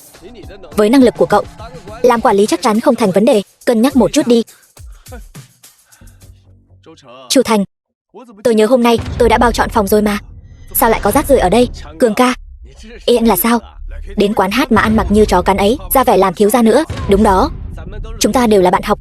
Nói vậy không hay lắm. Chu Thành, tôi hy vọng anh nhận thức rõ vị trí của mình. Bây giờ là anh đang cầu xin tôi. Hôm nay nếu anh để tôi và Tư Tư không vui, thì dự án anh muốn xin coi như xong rồi đấy. Tiêu Cường, anh đủ rồi đấy.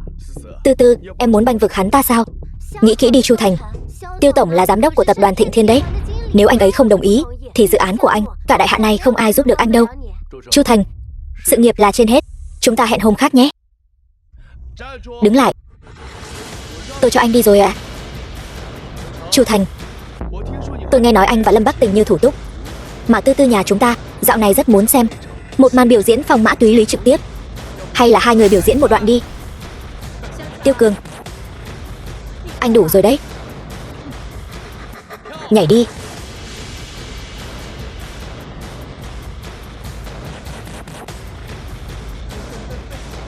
Để mọi người cùng xem nào. Hay lắm.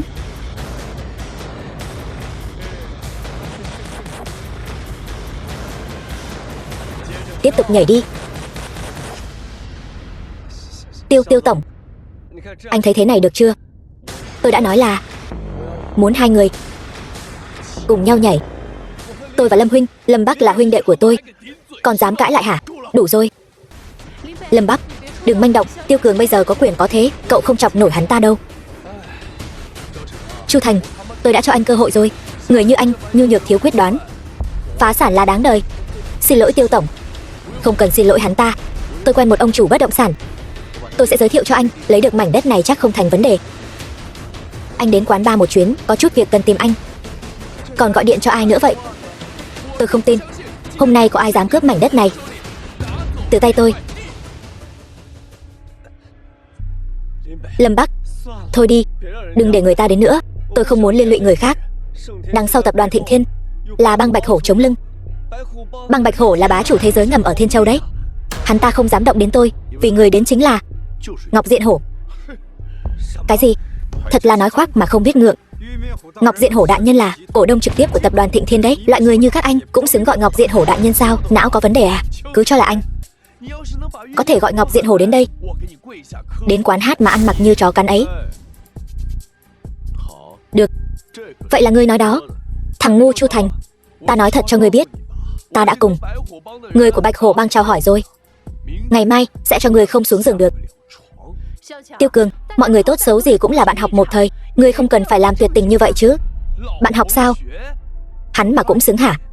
Nói thật với ngươi, mảnh đất này ta căn bản chưa từng nghĩ đến chuyện cho ngươi. Chúng ta hôm nay đến chính là để mua vui thôi. Đồ đê tiện, ngươi dám mắng ta? Dừng tay. Ngọc Diện Hổ, ai vậy? Ngươi là thằng nào? Chán sống rồi hả? Hổ ca, hai tên phế vật này mạo danh ngài để lừa bịp. Tôi vừa định dạy cho chúng một bài học. Phải đó, Hổ ca, nhất là tên Lâm Bắc kia, đi khắp nơi phao tin ngài là tiểu đệ của hắn. Chuyện này nếu bị người ngoài biết được, há chẳng phải làm tổn hại danh dự của ngài sao? Cường ca cũng là vì muốn bảo vệ ngài. Hổ ca, đừng nghe lời cô ta. Lâm Bắc không hề vu oan ngài. Chu Thành, ngươi là cái thá gì? Họ nói đúng mà, tôi là tiểu đệ của Lâm lão đại. Lâm Bắc, rốt cuộc là thân phận gì? Ngọc Diện Hổ lại là tiểu đệ của hắn. Tiêu Cường, ngươi đồ có mắt như mù. Cái tốt không học, lại học theo ta. Thịnh Thiên tập đoàn chúng ta không chứa chấp ngươi. Dọn đồ cút đi cho ta. Hổ ca, đừng mà, cút. Đợi đã, chuyện giữa chúng ta vẫn chưa tính toán xong. Lâm Bắc, tôi mất cả việc, ngươi còn muốn ta thế nào? Ngươi bị đuổi việc là do đạo đức có vấn đề, chuyện sớm muộn thôi. Nhưng ngươi lại sỉ nhục ta một cách trắng trợn. Chuyện của huynh đệ ta vẫn chưa tính sổ mà. Lâm Bắc, Chu Thành, nói đi, ngươi muốn trừng phạt bọn họ thế nào? Lâm Bắc, ngươi đừng quá đáng. Lâm Bắc, thôi bỏ đi. Chu Thành, chưa từng nghĩ tới, nếu hôm nay ta không có mặt ở đây, ngươi sẽ phải gánh chịu hậu quả gì. Chu Thành, chúng ta dù sao cũng là bạn học một thời, ta không quản ngươi lựa chọn thế nào, ta đều sẽ giúp ngươi. Nhưng Chu Thành, ngươi còn là đàn ông không? Cho bọn họ cũng biểu diễn một màn phong mã tú, chuyện này không thể nào. Ngươi có quyền mặc cả sao?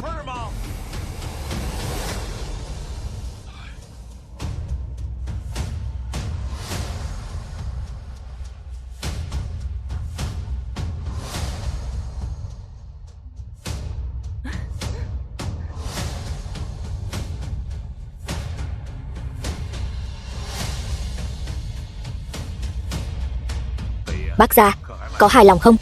Chướng mắt quá. Giờ thì hắn có thể cút rồi. Vâng. Trời ơi, người đàn ông ưu tú như vậy, mình nhất định phải có được anh ấy. Cố lên, nhất định sẽ được. Lâm Bắc à, cảm ơn cậu, thật may là có cậu, nếu không thì... Nói gì vậy? Đều là huynh đệ mà. Cảm ơn cậu, Lâm Bắc. Lâm Bắc ca ca, từ hồi đại học em đã rất thích anh rồi. Anh có thể làm bạn trai của em không? Anh có bạn gái rồi. Chỉ là bạn gái thôi mà. Tôi vẫn còn cơ hội đúng không? Anh còn có một đứa con gái. Tôi không ngại. Tôi không đồng ý. Tôi cũng không đồng ý. Tô Vũ Nhu, tập đoàn Thanh Vân. Tô Tổng, không ổn rồi. Cao Tân tập đoàn hủy hợp đồng rồi. Chuyện gì vậy? Quách Dương. Chuyện nhỏ thôi mà. Ở đại hạ này, lời nói Quách Dương này vẫn có chút trọng lượng. Quả nhiên là người phụ trách của tập đoàn Cao Tân tại Đông Á. Thật bá đạo. Cắt đứt nguồn cung cấp máy khắc quang của bọn họ. Tôi muốn xem thử chip của bọn họ còn sản xuất kiểu gì. Nếu một khi không sản xuất được nữa, còn dám ký hợp đồng với sát thần điện sao? Đó chính là bước đến đường cùng. Quách Dương, anh có ý gì? Tô Vũ Nhu, cô đang dùng thái độ gì mà nói chuyện với Quách Tổng vậy? Thái độ gì? Quách Dương, vừa lúc bắt đầu thì anh lại hủy hợp đồng. Anh có biết điều này đối với tôi tổn thất bao nhiêu không? Tô Vũ Nhu láo xược. Nhận thức rõ thân phận của mình đi. Dám nói chuyện với ta như vậy sao? Tô Vũ Nhu, tập đoàn Cao Tân hiện đang nắm giữ công nghệ đỉnh cao nhất thế giới, hiếm có khó tìm. Ông chủ của tập đoàn hàng đầu thế giới, kể cả nguyên thủ quốc gia cũng phải cung kính một chút. Với tầm ảnh hưởng của Triệu gia ở đại hạ, cô nghĩ tập đoàn Cao Tân sẽ chọn Triệu gia hay là Thanh Vân các cô đây? Tôi nói cho cô biết, Tô Vũ Nhu, Triệu gia diệt các cô cũng giống như lấy mạng một con kiến vậy. Nếu tập đoàn Cao Tân đã lên tiếng rồi, vậy thì trên toàn đại hạ, không đúng, trên toàn cầu, tôi nghĩ cũng sẽ không có ai dám hợp tác với cô đâu. Bọn họ chỉ có thể làm ngơ thôi. Đúng là chỉ có thể làm ngơ thôi. Vậy sao? Các người quá đề cao bản thân rồi đấy. Lâm Bắc, cậu đừng. Hắn chỉ là một tên phụ trách nho nhỏ thôi, còn chưa đại diện được cho tập đoàn Cao Tân đâu. Ngươi dám nghi ngờ ta? Ngươi là cái thá gì? Đồ ngu. Người phụ trách, ngươi có hiểu ba chữ này là gì không? Ngươi chán sống đến vậy sao? Người phụ trách thì cũng bình thường thôi. Lão bản còn chưa lên tiếng, ngươi đây lại muốn vượt quyền. Ngươi, Tô Vũ Nhu, ngươi cũng nghĩ như vậy sao? Ta thấy ngươi là chưa thấy quan tài chưa đổ lệ. Ta hiện tại liền gọi điện cho lão bản, đích thân hạ lệnh phong tỏa Thanh Vân các ngươi. Ta không có ý này. Lâm Bắc, hay là chúng ta đi thôi. Đừng lo, ngươi cứ việc gọi. Lâm Bắc, bỏ đi. Gia sản của Thanh Vân tập đoàn ở Cao Tân tập đoàn, trước mặt loại tài sản đẳng cấp thế giới này, cũng chẳng là gì cả. Quách Tổng, ngươi xem kẻ không biết trời cao đất dày này, căn bản không để ngươi vào mắt. Nếu không giáo huấn hắn, cứ như vậy truyền ra ngoài, người khác sẽ nhìn ngài thế nào?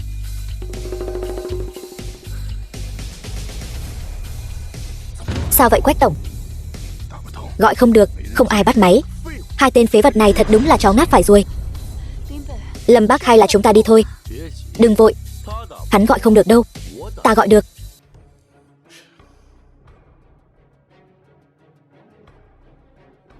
Alo, Ái địch tư đan, là ta đây. Ngươi ở Đại Hạ sao? Vừa đúng lúc. Bây giờ, gửi một bản hợp đồng qua. Ngươi có 3 phút. Nói 3 phút. Mấy phút rồi. Người đâu?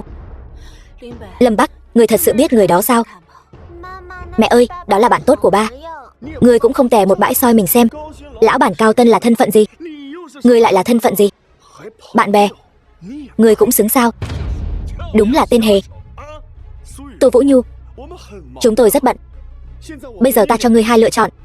1. Lập tức giao Thanh Vân Quốc tế cho ta. Thứ 2, chính là Thanh Vân Quốc tế lập tức diệt vong. Triệu thiếu gia đã chờ không kịp rồi.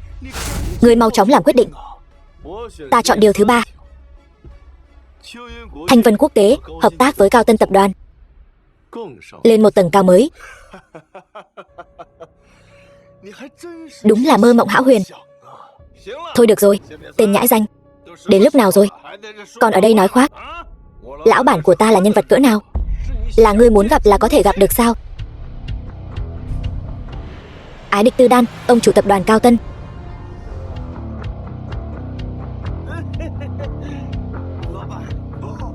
Anh Lâm, lão bản đến rồi.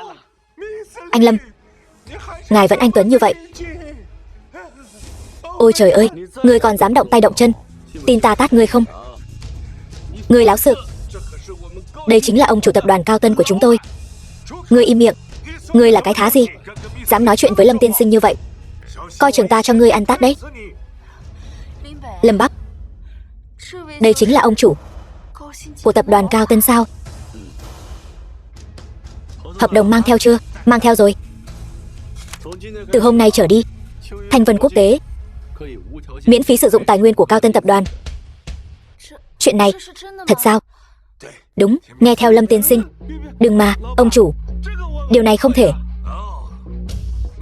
Ngươi là ai vậy? Tôi là người phụ trách của tập đoàn Cao Tân tại Đông Á. Quách Dương. Quách Dương, người bị sa thải. Tại sao vậy? Ông chủ, tôi đã làm sai điều gì? Ngài muốn sa thải tôi sao? Bởi vì ngươi đã đắc tội với Lâm tiên sinh. Ngươi chán sống rồi. Cút. Ông chủ. Còn tiền lương, ngài xem. Tôi không cần. Không cần nữa.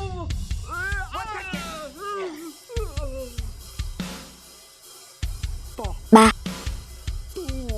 căn nhà ở Đông Ngũ Hoàn coi như xong rồi. Hai người các ngươi cũng chẳng phải thứ tốt lành gì. Cút cho ta. Ngũ Hoàn, ngươi hơn Tam Hoàn 2 vòng.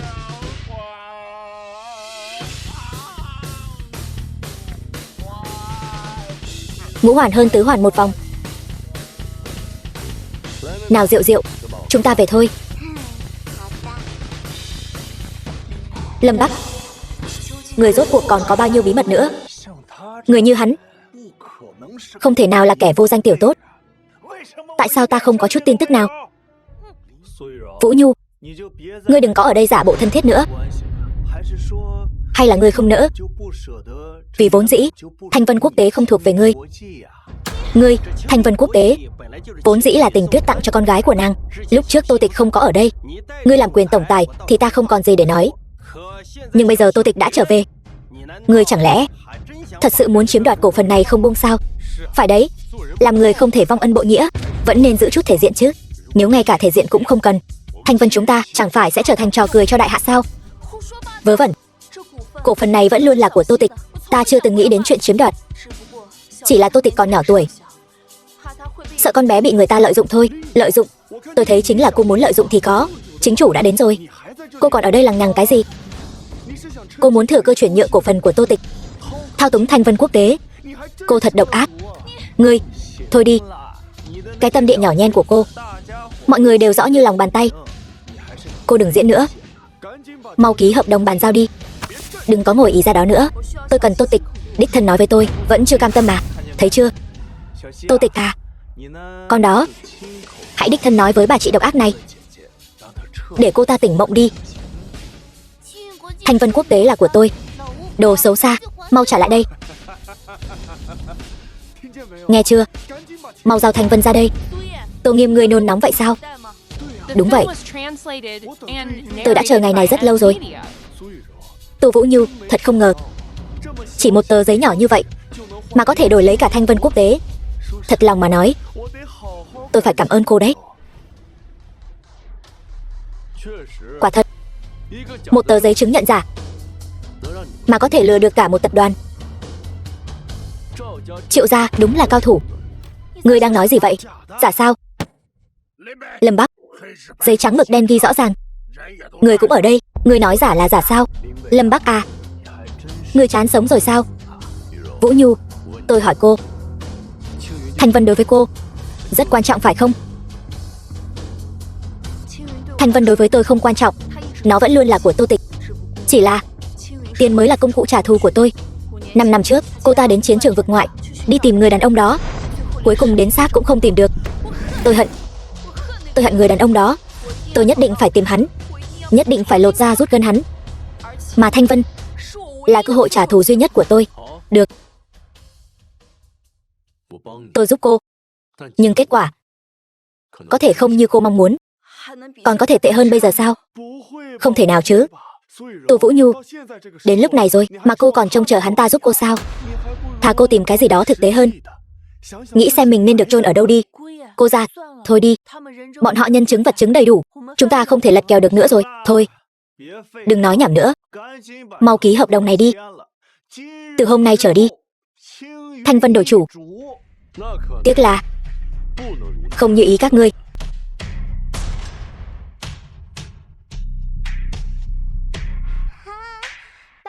Ba, Diệu Diệu, Lâm Bắc, chuyện này là sao? Dì nhỏ, dì vất vả rồi. Dì nhỏ. Lâm Bắc, ngươi. Tô Vũ Nhu, đây chính là át chủ bài của các ngươi sao? Dùng con bé này để giả mạo Tô Tịch. Ngươi tưởng như vậy là có thể tự lừa mình, dối người sao? Đây là báo cáo huyết thống của Lâm Diệu Diệu với Tô Tình Tuyết, độ khớp đạt 98%. Đứa bé này cũng là con của Tô Tình Tuyết. Giả, chứng minh huyết thống này là giả. Vậy cái này thì sao? Hộ khẩu cư trú.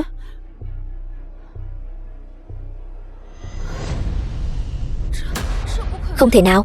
Xin lỗi. Lâm Diệu Diệu cũng chính là Tô Tịch. Nó mới là người thừa kế hợp pháp của Thanh Vân Quốc tế, và cũng là con gái ruột của tôi và Tô Tình Tuyết. Không ngờ lại là ngươi. Ngươi còn sống? Không thể nào. Năm đó Tam Khẩu Tổ rõ ràng đã. Tô Vũ Nhu là người đại diện cổ phần của Tô Tịch, sở hữu 90% cổ phần. Thân phận tổng tài của cô ấy không ai có thể lay chuyển. Tôi không đồng ý. Ngươi là đồ xấu xí. Ngươi là giả. Ta mới là chủ nhân của Thanh Vân, còn dám mạo danh bổn tiểu thư. Ngươi là đồ giả mạo. Bổn cổ đông đồng ý. Ta đã nói, muốn động đến Thanh Vân, nhà ngươi không có bản lĩnh đó. Lâm Bắc, đừng đắc ý. Chẳng lẽ ngươi không muốn biết Tô Tình Tuyết ra đi thế nào sao? Chuyện của Tình Tuyết có liên quan đến ngươi. Cô ra, đừng mà. Sâu bọ vẫn chỉ là sâu bọ, chung quy vẫn không thể bước lên đại sảnh đường. Đến đây, lấy mạng ta đi. Cút.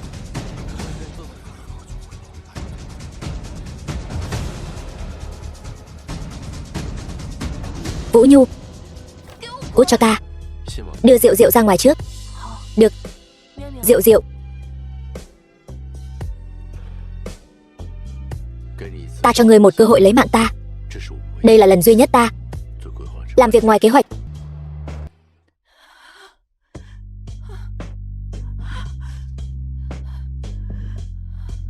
Diệu Diệu, giúp tôi chăm sóc thật tốt. Đừng. Ngươi đừng đi. Mối thù của Tình Tuyết, ta sẽ đích thân báo thù. Ngươi đừng nhúng tay vào nữa. Đừng mà. Đừng mà. 5 năm trước, Liệt Cường Liên minh phát động huyết minh chiến. Chúng ta liên kết với nội gián trong Tam Khẩu Tổ, phối hợp từ trong ra ngoài. Linh vị của vợ Lâm Tô Thị, Lâm Tình Tuyết.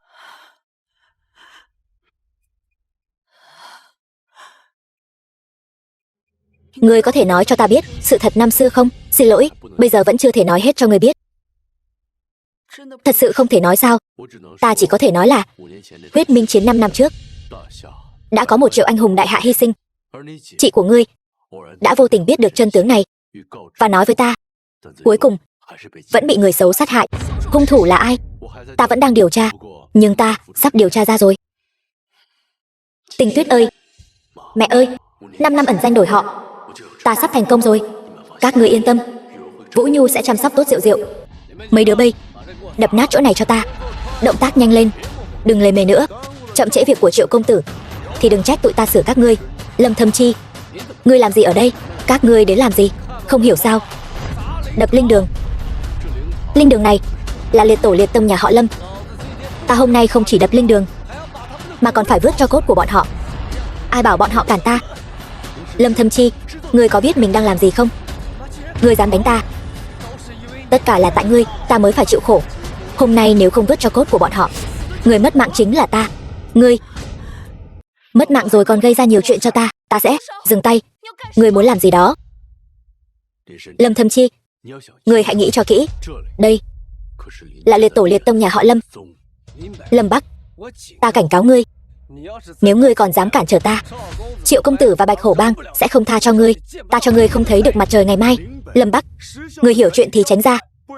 Nếu không đợi huynh đệ của Bạch Hổ Bang đến thì sẽ chôn xác ngươi cùng với mẹ ngươi chung một chỗ. Hôm nay ta xem ai dám động vào linh đường này. Được, có gan thì chờ đó. Alo, Hổ gia, có người cản trở tiến độ dự án của chúng ta. Hắn còn nói muốn sửa đẹp ngài. Đúng, ngay tại Phụng Khê Sơn. Đợi Hổ ca đến, ngươi cứ trở xuống địa ngục đi.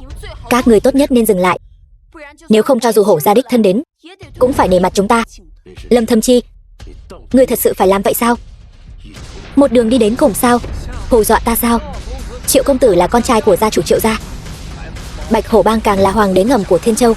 Bọn họ chỉ cần một người là có thể dễ dàng bóp nát ngươi. Tất cả những gì ngươi có trong mắt bọn họ chẳng khác gì rác thải. Ngươi còn ở đây uy hiếp ta. Ngươi bây giờ còn giả vờ ở trước mặt ta, còn không mau cút đi. Đừng cản ta kiếm tiền. Dừng tay, đừng bắt nạt bà nội ta. Diệu Diệu,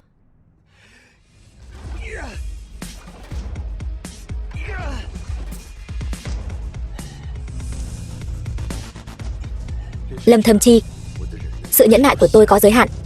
Ngươi cút xéo cho ta. Bọn anh em Bạch Hổ Bang sắp tới rồi. Ngươi xuống mộ là cái chắc. Cô ở đây canh chừng Diệu Diệu đi.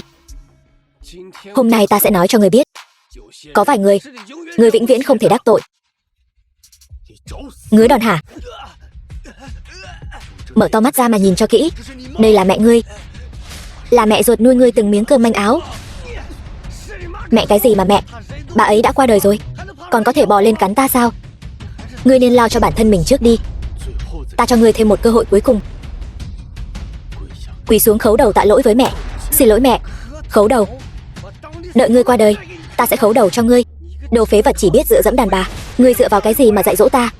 Ta nói cho ngươi biết, hôm nay ta không chỉ đập phá linh đường, ta còn muốn đào cho cốt của bọn họ lên, cho ngươi liếm sạch sẽ từng chút một. Đồ khốn, dừng tay. Ta xem ai dám. Hổ gia, ngài đến rồi. Chính là tên phế vật này cản trở tiến độ dự án của chúng ta. Vừa rồi còn dám sỉ nhục ngài. Mau tìm người xử lý hắn đi. Đúng vậy, Hổ gia, hắn rõ ràng biết chúng ta là người của Bạch Hổ Bang, hắn còn dám không coi chúng ta vào đâu. Hổ gia, xử hắn. Ra tay đi. Dạ bác gia. Bác gia. Ta là Tung Nghiêm. Ta từng mời ngài uống rượu. Bớt làm thân với ta. Xúc sinh, lão tử hôm nay phải xử lý ngươi. Chị họ, chị mau cứu em. Hổ gia, ý ngài là sao? Là sao hả? Ngay cả từ đường nhà mình cũng dám đập phá. Ta muốn trừ hại cho dân.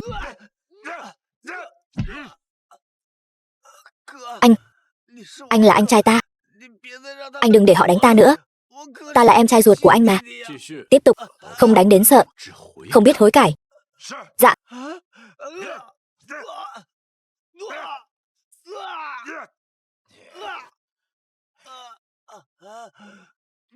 Mẹ, Liệt tổ liệt tông. Mọi người xem kìa, anh trai lại đối xử với em trai như vậy. Dạ. Giải hắn về. Đứng dậy.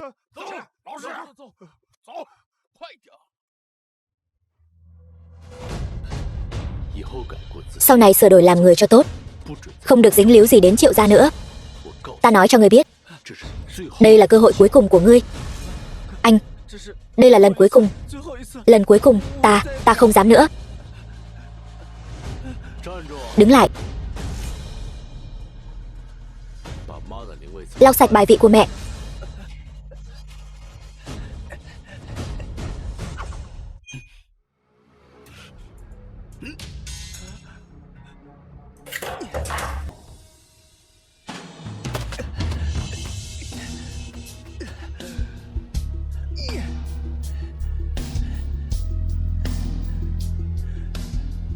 Triệu công tử. Thầm Chi, việc xử lý thế nào rồi? Triệu công tử, Lâm Bắc đang ở đây. Đương nhiên ta biết hắn ở đó. Ý ngài là? Ta chỉ muốn ngươi thu hút sự chú ý của bọn chúng một chút. Được rồi, ngươi về đi. Ta đương nhiên sẽ cho đôi cẩu nam nữ này. Không được toàn thây.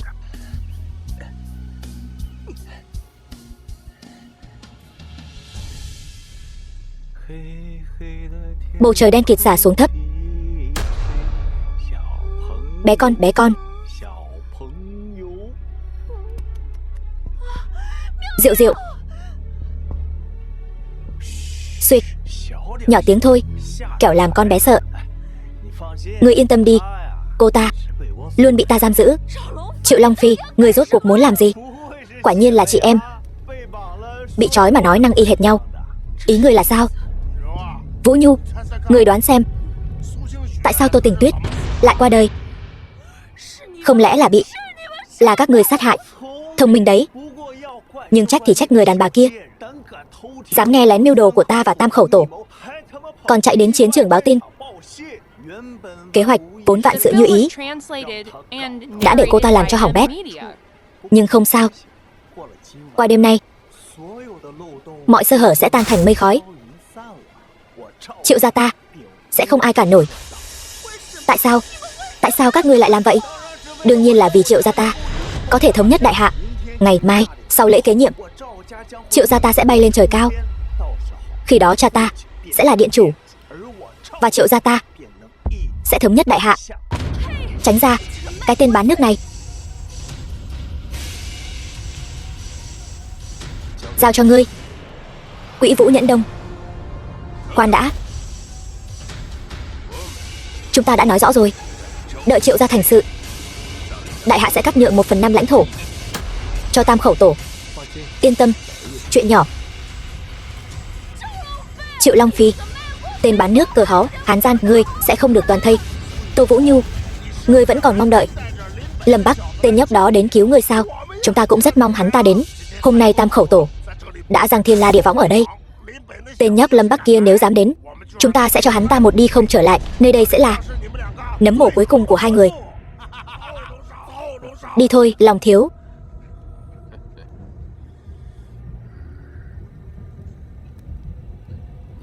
Ngươi chính là em gái của Tô Tình Tuyết. Hai chị em ngươi đều rất xinh đẹp, đặc biệt là đôi mắt này. Đồ xúc sinh, ta sẽ lấy mạng ngươi. Ngươi không có cơ hội đó đâu. Đợi việc nhà họ Triệu xong xuôi, Tam Khẩu Tổ chúng ta sẽ đường đường chính chính tiến vào đại hạ. Chúng ta sẽ từng chút một xâm chiếm đại hạ, cho đến khi chiếm được toàn bộ đại hạ mới thôi.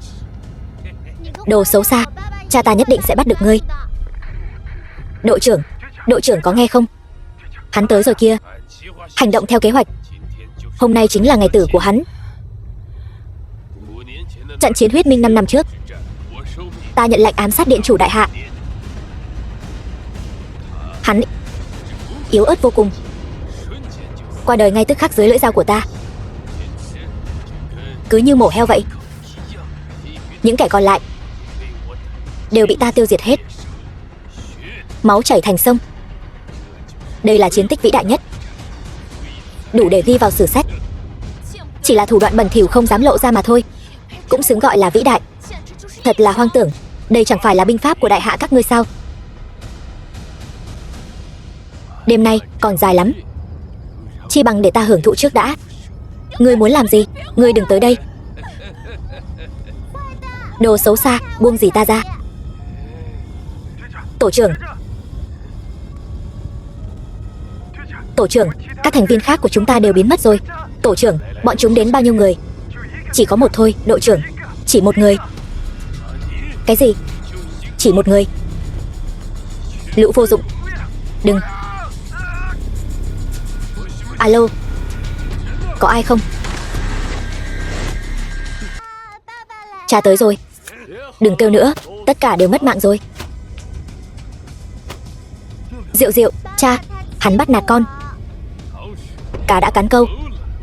Lâm Bắc, người mau chạy đi. Đây là bẫy. Bọn chúng còn mai phục rất nhiều người. Kẻ có thể giải quyết ta. Thực lực của ngươi cũng khá đấy. Tuy nhiên, đây đều là những ninja đỉnh cao nhất của tam khẩu tổ ta. Dù là điện chủ của huyết minh chiến năm xưa cũng phải bỏ mạng. Còn ngươi chỉ là một con chuột nhắt.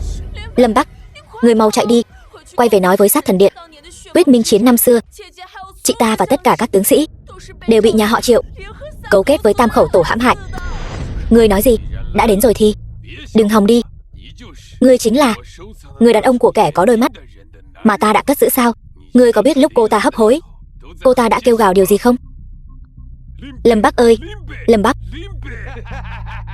xuống địa ngục đi. Ngươi mà dám tới đây, ta sẽ lập tức xử cô gái này, còn cả con gái của ngươi nữa. Ta có thể cho ngươi một cơ hội. Ngươi hoặc là tự tàn, hoặc là ta xử cô ta. Thế nào, xử ta? Thả Lâm Bắc đi, van cầu ngươi. Cha ơi, đừng mà. Câm miệng. Ta đường đường là tam khẩu tổ tổ trưởng, nói lời giữ lời. Ngươi không có lựa chọn nào khác. Ngươi thả bọn họ đi, ta mặc ngươi xử trí. Lời ta nói ra không bao giờ lặp lại. Ngươi còn 10 giây. Cha ơi, đừng. Hắn chắc chắn đang lừa cha.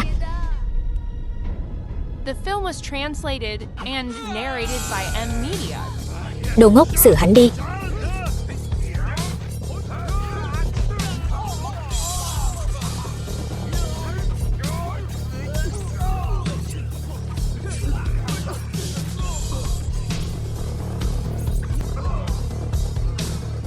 Khốn nạn. Đồ ngốc.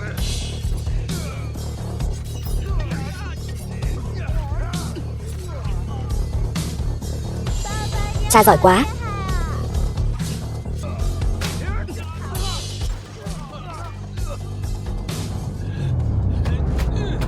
Diệu Diệu. Cha. Diệu Diệu. Vũ Nhu, cô không sao chứ?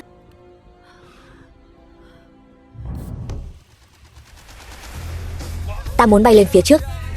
Ta là đóa hồng chờ đợi tình yêu, trong lòng chất chứa những nụ hoa sắp nở, từng bị gió thổi. Ta là đóa hồng bị thương. Ta phô diễn vẻ đẹp của ta vì ngươi, từng bị gió thổi. Ta là đóa hồng bị thương.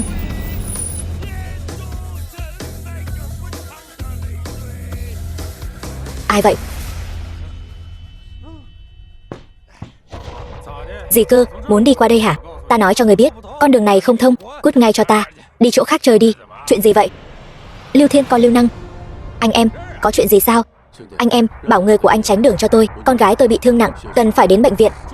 Thương nặng thì khỏi cần đến bệnh viện đâu, cứ chôn luôn đi. Không muốn sống hả? Lâm Bắc, thôi bỏ đi, đừng gây xung đột với bọn họ. Diệu Diệu phải được đưa đến bệnh viện ngay. Sao hả anh em? Gấp lắm sao? Muốn đánh tôi hả? Lại đây. Lại đây anh em, đánh tôi đi. Anh em, anh nói đi, anh muốn thế nào mới cho tôi qua? Ai là anh em của mày? Mày xứng hả? Mày tuổi gì? Lưu Thiếu, là con trai của Lưu Tổng Thanh Vân Quốc tế, đồ nhà quê. Biết Thanh Vân Quốc tế không? Đó là ông trùm thương giới đấy. Giờ lại còn hợp tác với tập đoàn Cao Tân. Thanh Vân Quốc tế sẽ bay cao, vươn lên dẫn đầu giới thương nghiệp đại hạ. Mày cái đồ nhà quê, có thể quan hệ được sao? Sao lại là Thanh Vân Quốc tế?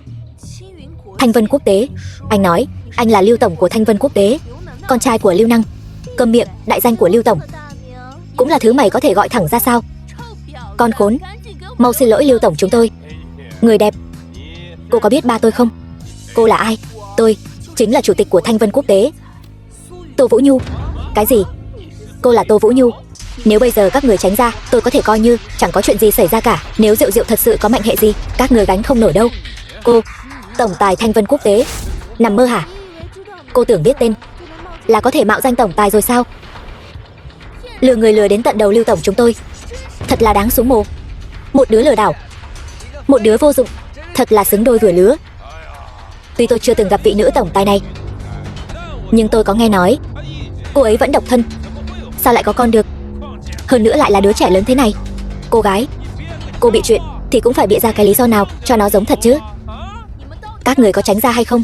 Tao không tránh. Sao nào, Tô đại tổng tài, cô làm gì được tôi nào?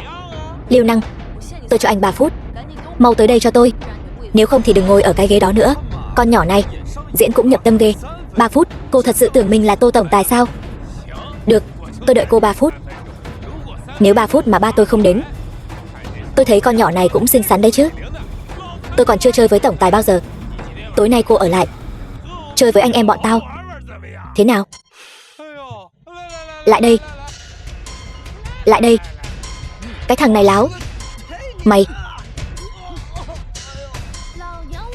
bà đây ngày xưa từng luyện Tây Kinh Đô đấy.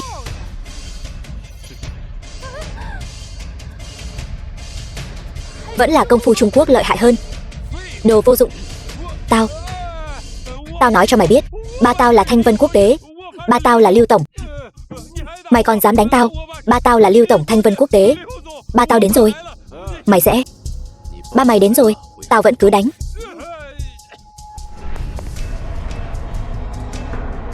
Ba ơi, con không sao chứ? Nó tát con 10 mấy cái bạt tai. Sao mày lại đánh con tao? Thằng nhãi này, mày mặt sưng hết cả lên rồi ba. Thằng nhãi, mày xong đời rồi. Biết hắn là ai không?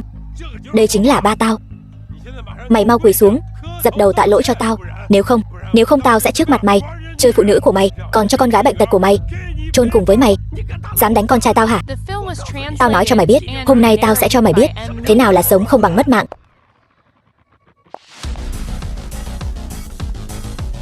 Tao xem mày muốn xử ai. Người này là hiểu lầm thôi mà. Thằng danh con, cái thằng ngu ngốc này. Mày tưởng Tô tổng và bạn của cô ấy là người mày có thể đắc tội được sao? Mau quỳ xuống cho tao, tạ lỗi với Tô tổng. Mày quỳ hướng nào hả? Bên đó kia.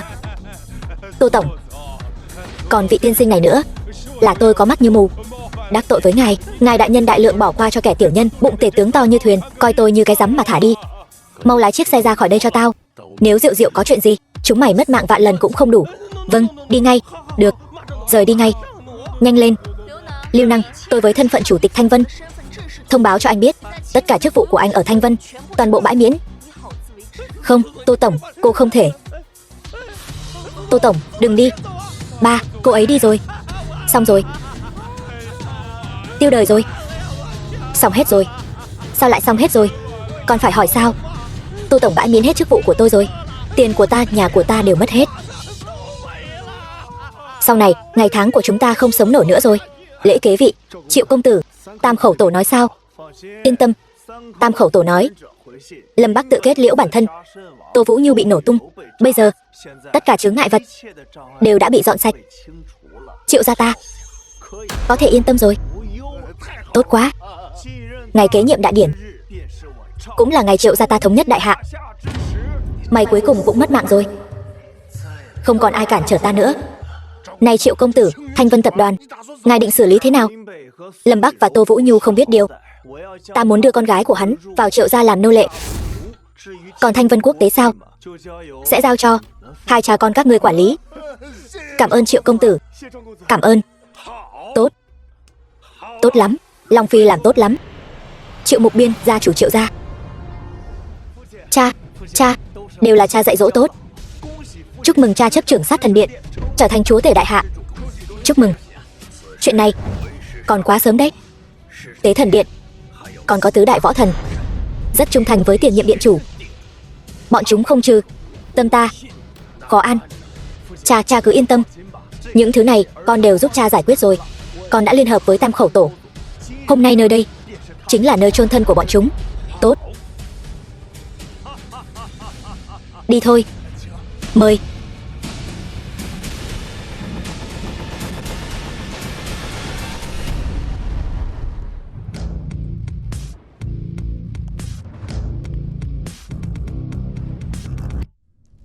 Hôm nay là ngày ta kế nhiệm Tế Thần Điện.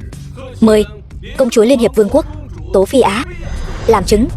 5 năm trước, lúc đại hạ nguy nan, liệt cường xâm lấn đại hạ, điện chủ dẫn theo tứ đại chiến thần 1 triệu quân bảo vệ Sơn Hà, diệt liệt cường, bình tứ hải, công cao cái thế, vạn quốc triều bái, định thịnh thế chi cơ, lại bị người xấu hãm hại, mất mạng trong chiến huyết minh chiến.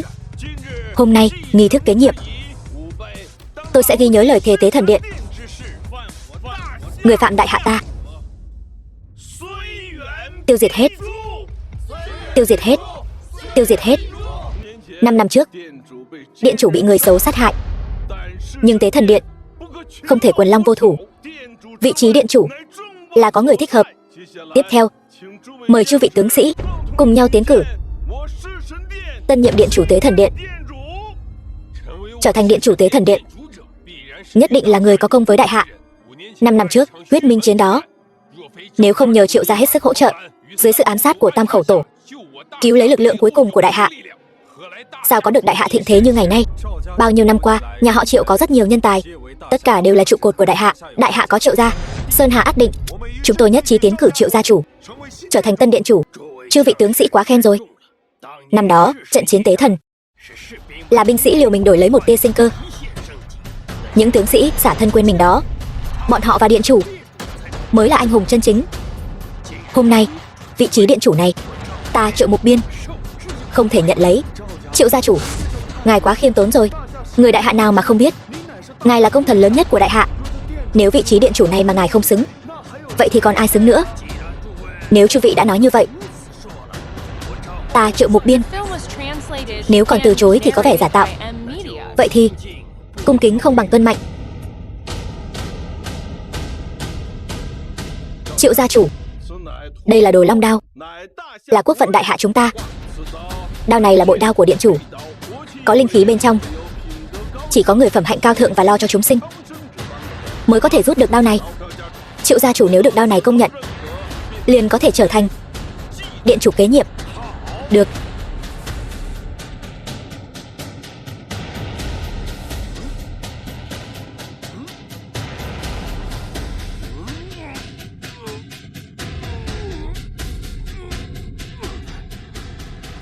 Vừa rồi tay ta trượt, ta thử lại. Ngươi không rút được đâu, Triệu Mục Biên.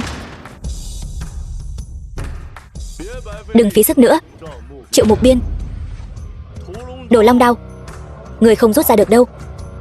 Lâm Bắc, Đồ Long đao này chính là vật chí cương trí dương. Kẻ nham hiểm xảo trá như ngươi, gian ác không ai bằng, thì vĩnh viễn không rút ra được. Ăn nói ngông cuồng, dám ở đây nói nhăng nói cuội. Không thể nào. Sao ngươi lại ở đây? Rất bất ngờ sao? Ngươi thuộc họ Gián sao? Sao ngươi cứ âm hồn bất tán vậy? Đã xảy ra chuyện gì vậy? Long lão, chúng tôi đến đây có việc rất quan trọng muốn bẩm báo với ngài. Nói bậy, còn việc gì quan trọng hơn đại điển kế nhiệm nữa? Đúng vậy, đại điển kế nhiệm hôm nay chính là liên quan đến quốc vận đại hạ. Các ngươi có chuyện gì mà còn quan trọng hơn chuyện này? Hơn nữa, đại điển kế nhiệm là nghị hội cấp cao nhất của đại hạ. Kẻ chưa được mời tự tiện xông vào nghị hội là tội không thể tha. Người đâu? Bắt tên gian tặc có ý đồ quấy rối đại điển kế nhiệm này, bắt lại cho ta, giam vào thủy lao. Đợi đại điển kết thúc, ta sẽ đích thân thẩm vấn. Khoan đã, Triệu gia chủ sao không hỏi rõ nguyên do? Đại hạ các ngươi vội vã kết luận như vậy sao? Hay là nói ngươi đang vội vàng che giấu điều gì? Hắn ta đương nhiên phải che giấu, bởi vì Tô Vũ Nhu một khi mở miệng, kế hoạch của hắn sẽ tan thành mây khói. Triệu gia của hắn sắp diệt vong. Ý gì đây? Còn dám ở đây yêu ngôn hoặc chúng. Người đâu? Lôi hắn xuống cho ta. Long lão, tôi muốn hỏi, tối qua Triệu gia cấu kết với thế lực Hoa Quốc, Tam Khẩu Tổ, muốn đẩy tôi và Lâm Bắc vào đường cùng. Chuyện này ngài có biết không? Tam Khẩu Tổ, thế lực Hoa Quốc, chính là kẻ thù truyền kiếp của đại hạ ta. Triệu Mục Biên, chuyện này là sao? Vu oan giá họa, đổ tội cho ta. Một tên thương nhân chỉ biết lợi ích, một tên tặc tử lai lịch bất minh. Ngài tin bọn họ hay tin ta? Bọn họ dám đến đây, chắc chắn là có chỗ dựa. Long Chiến Dã, người nói không sai, cho nên ta mới cảm thấy bọn họ mới chính là kẻ cấu kết với Tam Khẩu Tổ. Đến đây chính là muốn vu oan giá họa cho ta, quấy rối đại điển kế nhiệm. Đúng vậy, lúc trước trong tiệc thọ của ngài, ta đã cảm thấy tên tiểu tử này chắc chắn có vấn đề. Ta nói mà, một tên tiểu tử lai lịch bất minh lại dễ dàng giải quyết được virus máy tính như vậy, thì ra kẻ đứng sau là Tam Khẩu Tổ. Các ngươi thật vô liêm sỉ, còn dám cắn ngược lại. Từ Vũ Nhu, Triệu gia chủ là công thần của đại hạ đấy, hôm nay lại muốn kế thừa vị trí điện chủ Sát Thần Điện. Hai tên hề các ngươi từ đâu chui ra vậy? Ta xin hỏi chư vị ở đây, có ai tin lời của chúng không? Long Chiến Dã, những người tham gia đại điển hôm nay đều là những bậc lão thành đức cao vọng trọng, mỗi giây phút đều có thể quyết định vận mệnh của đại hạ. Nếu ngươi dám chỉ hoãn việc kế vị điện chủ, tội không thể nào tha. Triệu gia chủ nói cũng có lý. Đinh Lỗi, ngươi nói đã từng bị Tam Khẩu Tổ ám sát. Thực lực của Tam Khẩu Tổ không thể xem thường, những năm gần đây rất nhiều cao thủ đã ra đi dưới tay chúng. Vậy các ngươi làm thế nào mà có thể thoát khỏi tay chúng? Tam Khẩu Tổ ám sát, chưa từng có ai sống sót. Khả năng duy nhất, hắn chính là người của Tam Khẩu Tổ. Đừng nghe lời lẽ phiến diện của Triệu gia, bọn họ đã sớm cấu kết với Tam Khẩu Tổ rồi. Bọn chúng chính là lũ bán nước. Người cầm miệng cho ta. Đúng là một lời nói nhảm nhí. Long lão, hai người này rõ ràng là có mưu đồ bất chính, tôi đề nghị xử tại chỗ. Hai người đúng là âm hồn bất tán, lần nào đến thời khắc quan trọng cũng nhảy ra phá đám. Sao hai người không đi chầu ông bà đi? Tô Nghiêm, người rõ ràng biết tất cả sự thật, biết tất cả những gì bọn chúng làm, tại sao người không nói ra? Bây giờ quay đầu vẫn chưa muộn, vẫn còn cơ hội để sửa chữa. Sự thật sao? Tất cả những gì Triệu gia chủ nói đều là sự thật. Kẻ nên nhận tội là các ngươi. Chỉ khi các ngươi qua đời, ta mới có thể có được thanh vân quốc tế. Hôm nay không ai có thể ngăn cản Triệu gia chủ trở thành điện chủ. Hay lắm, ba người các ngươi đều đã đến, vừa hay có thể một lần đi hết. Long Chiến Dã, còn không mau ra tay. Lâm Bắc, trừ khi ngươi có thể chứng minh những gì mình nói là sự thật, nếu không, tội quấy rối đại điển kế nhiệm, ta không thể bảo vệ ngươi được. Chứng minh sao? Lát nữa tự nhiên sẽ có người thay ta chứng minh. Ngươi, mau cút khỏi chỗ ngồi đó cho ta. Đồ vô dụng, ngươi làm gì vậy? Long lão, ba tên giặc này đến đây là để quấy rối, còn nói có người đến thay ngươi chứng minh. Ngươi đến đây để làm trò cười sao? Lâm Bắc này, ngươi xem phim tổng tài nhiều quá rồi đấy. Ngươi tưởng đây là đóng phim hả? Đó là chỗ của ngươi sao? Xuống mau, tên to gan, dám quấy rối đại điển kế nhiệm. Người đâu? Khoan đã, đại điển kế nhiệm quan trọng như vậy, không thể có chút sai sót. Ta nghĩ nên xử bọn chúng ngay tại chỗ. Tứ đại võ thần đến. Tham kiến tứ đại võ thần. Đứng lên đi. Lâm Bắc, Tô Vũ Nhu gặp tứ đại võ thần, vậy mà dám không hành lễ. Các ngươi đúng là không coi ai ra gì. Tốt lắm, quả nhiên có dính líu đến Tam Khẩu Tổ. Gặp tứ đại võ thần mà dám bất kính, đáng lẽ phải lập tức lấy mạng. Tứ đại võ thần chúng ta đã thoái vị rồi, đến đây chỉ là để tham gia đại điển kế nhiệm, không cần đa lễ. Đứng dậy đi. Nhưng mà tại sao lại muốn xử hắn? Thanh Loan, ngươi đến thật đúng lúc. Người này tên là Lâm Bắc, quấy rối đại điển kế nhiệm, đây là tội thứ nhất. Cấu kết với Tam Khẩu Tổ, ý đồ ám sát, đây là tội thứ hai. Triệu Mục Biên, người ngậm máu phun người, vu khống hãm hại. Còn chưa hết đâu, bọn chúng còn vu khống Triệu gia ta và Tam Khẩu Tổ có dính líu, vu oan giá họa trọng thần đại hạ như ta. Mời các vị võ thần định tội. Lâm Bắc, bây giờ phải làm sao đây? Không sao, xem kịch hay thôi. Quả thật nên định tội, nhưng định là tội Triệu gia phản quốc. Ngươi nói cái gì? Triệu gia phản quốc? Thanh Loan, ngươi đừng tưởng ngươi là võ thần là có thể nói bậy. Đừng giả vờ nữa. Những chuyện ngươi làm những năm qua ta đều rõ như lòng bàn tay. 5 năm trước, ngươi nắm giữ tình báo Sát Thần Điện, lại ngấm ngầm cấu kết với Tam Khẩu Tổ, lừa gạt thiên quân, ám sát điện chủ, thậm chí khiến trăm vạn chiến tướng đại hạ ta chôn thây nơi ngoại vực. Sau đó chính ngươi dẫn theo thân tín của mình trở về, hưởng hết công lao. Ta nói không sai chứ?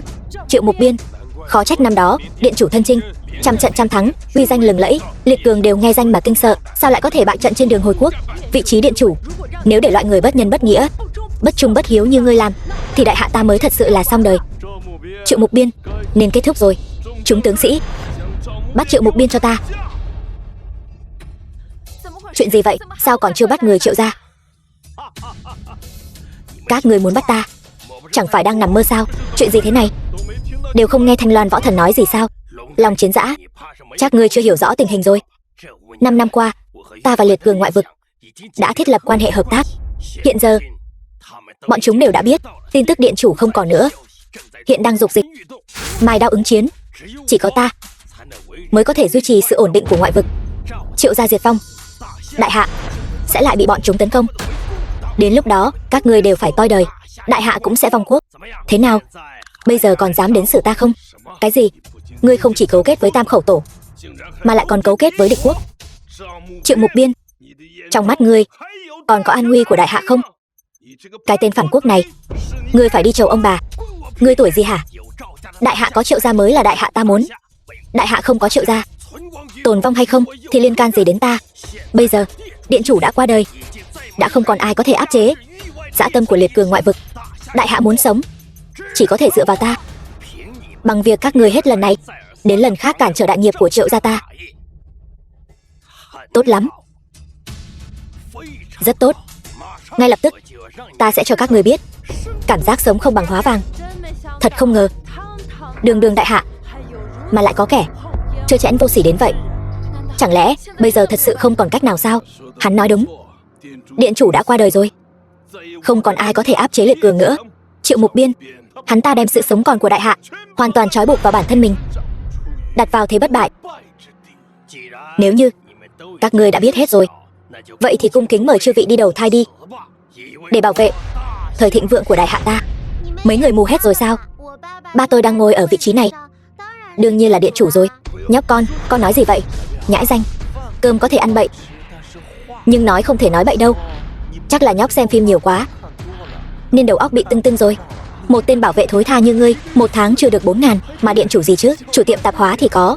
Ta nói thật cho ngươi biết, Triệu gia ta liên kết với liệt cường, đã giăng thiên la địa võng ở đây. Cho dù điện chủ còn sống cũng phải đầu thai tiếp. Vậy sao? Ngươi muốn làm gì? Người đâu? Bắt hắn ta lại cho ta. Thanh Loan, ngươi muốn cá tòi dắt lưới sao? Triệu Mục Biên, ngươi hình như chưa hiểu rõ ai là lưới, ai là cá rồi. Lâm Bắc, dừng tay lại đi. Sinh tử của đại hạ hoàn toàn nằm trong tay Triệu Mục Biên. Vì đại hạ, dừng lại đi. Chư vị, ta nói cho các người biết, an nguy của đại hạ ta chưa bao giờ là dựa vào sự nhún nhường mà có được, mà là dựa vào tinh thần bất khuất, tinh thần không sợ hãi, một đao một thương giữ lấy quốc gia. Còn dân đại hạ, thà đứng mà qua đời cũng không quỳ mà sống. Đào đâu?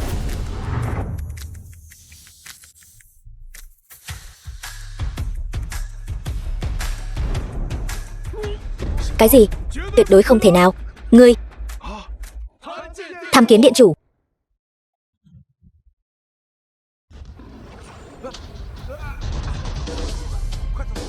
Chạy mau. Tham kiến điện chủ.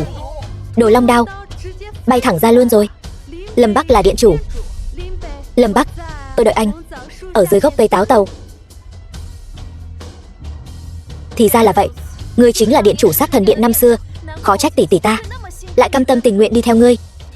Điện chủ, ngài là điện chủ, là anh hùng của đại hạ không?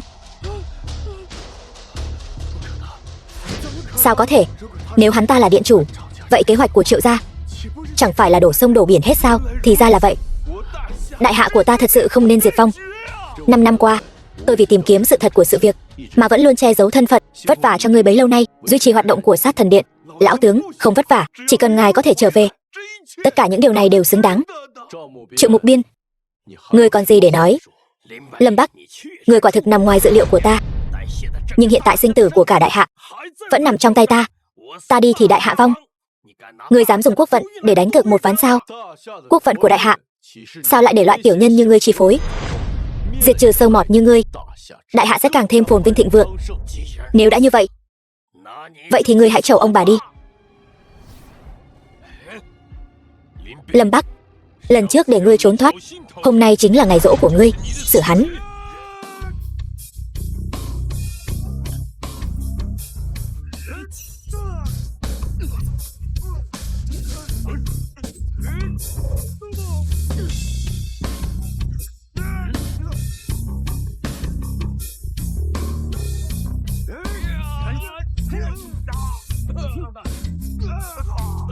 Lâm Bắc, ta lấy mạng ngươi. Chẳng lẽ ngươi đã bước vào thần hoàng cảnh trong truyền thuyết? Quỷ Vũ Nhẫn Đông, ngươi nham hiểm xảo trá, tác ác đa đoan. Đợi chuyện này xong, ta nhất định diệt tam khẩu tổ của ngươi. Cả Oa quốc cũng phải chôn cùng ngươi. Thì ra, cái lũ các ngươi ăn không nói có, lừa ta một vố.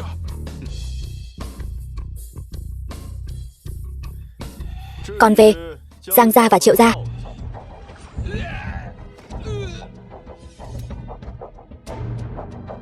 tất cả đều tiêu rồi. Chúng tôi tuyệt đối không phản quốc. Không, là Triệu gia ép chúng tôi, không liên quan đến chúng tôi. Đúng vậy, các người tiếp tay cho kẻ ác, tư lợi cho mình, vọng tưởng gây loạn đại hạ, đáng không thể tha. Hơn nữa, các ngươi dám nói sự ra đi của Tô Tình Tuyết không liên quan đến các ngươi sao? Vũ Nhu à, Vũ Nhu, ngươi còn nhớ lúc nhỏ ngươi rơi xuống ao là thúc thúc cứu ngươi lên không? Nếu không có thúc thúc, làm sao ngươi có ngày hôm nay? Thúc thúc thừa nhận, thúc thúc không bằng súc sinh. Thúc thúc đã làm rất nhiều chuyện có lỗi với ngươi, nhưng tất cả đều là do hai súc sinh Triệu gia, hai cha con bọn họ ép chúng ta làm. Vũ Nhu, ngươi hãy nghĩ đến việc chúng ta cùng chung huyết thống, tha cho chúng ta đi. Ta cứ tưởng các ngươi chỉ tham lam thanh vân, không ngờ các ngươi vì lợi ích mà hãm hại cả huynh muội ruột thịt của mình. Các ngươi còn mặt mũi mà cầu xin sao? Tỷ, ta bị ép buộc, không liên quan đến ta. Điện chủ, Tô gia phụ tử độc như rắn rết, hại cha mẹ ta và cả tỷ tỷ của ta. Khẩn cầu điện hạ lấy mạng chúng. Yên tâm, bọn họ chắc chắn phải đền mạng. Lâm Bắc, đừng quên, sinh tử của cả đại hạ hiện tại vẫn nằm trong tay ta. Ta chỉ cần một cuộc điện thoại, đại hạ sẽ rơi vào hỗn loạn. Nếu ta mất, các ngươi đều khó thoát tội. Đến lúc đó đại hạ nội yêu ngoại hoạn, ta xem ngươi giải quyết thế nào. Triệu Mục Biên, dừng tay lại đi, đừng tiếp tục đi vào con đường sai lầm nữa. Chúng ta tiêu chắc rồi, đại hạ thì có liên quan gì đến ta? Ngươi cứ đánh đi. Cái gì? Điện chủ, Triệu Mục Biên 5 năm qua vẫn luôn âm thầm bồi dưỡng thế lực, đúng như lời hắn nói, sẽ gây rối loạn đại hạ. Liệt Cương chắc chắn sẽ không bỏ lỡ cơ hội này, nhất định sẽ phát động tấn công. Đến lúc đó thực sự là nội yêu ngoại hoạn. Long lão, không sao đâu, tàn dư của bọn chúng tôi sẽ giải quyết. Được, tất cả là do các ngươi ép ta. Các ngươi đều là tội đồ thiên cổ của đại hạ. Một lão già như ngươi đến giờ vẫn chưa hết hy vọng sao? Thanh Loan, Tô gia phụ tử và tất cả người nhà Triệu gia, hãy lấy gân cốt của chúng, bắt chúng quỳ trước mộ liệt sĩ sám hối. Nếu mất mạng thì đổ xi măng lên, cho chịu mưa chịu gió, canh giữ mộ cho những chiến sĩ đã hy sinh ngàn năm, bị người đời phỉ nhổ. Dạ, đem bọn chúng đi. Cha, cha già của con ơi. Này ca ca, này ca ca. Lâm Bắc, ta sẽ cho con gái ngươi chôn cùng ngươi.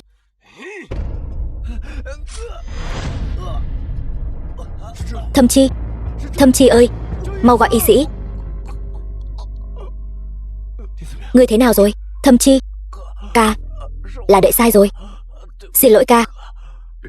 Đừng nói gì cả, cố lên. Tất cả đều là lỗi của đệ. Huynh là chiến thần của đại hạ, huynh đã bảo vệ sự bình yên của đại hạ. Đệ có tội nên phải chuộc tội. Không đâu Thâm Chi, là ca có lỗi với đệ. Ca đã khiến đệ đi nhầm đường, là ca đã không bảo vệ đệ. Có được, cơ hội chuộc tội cũng tốt.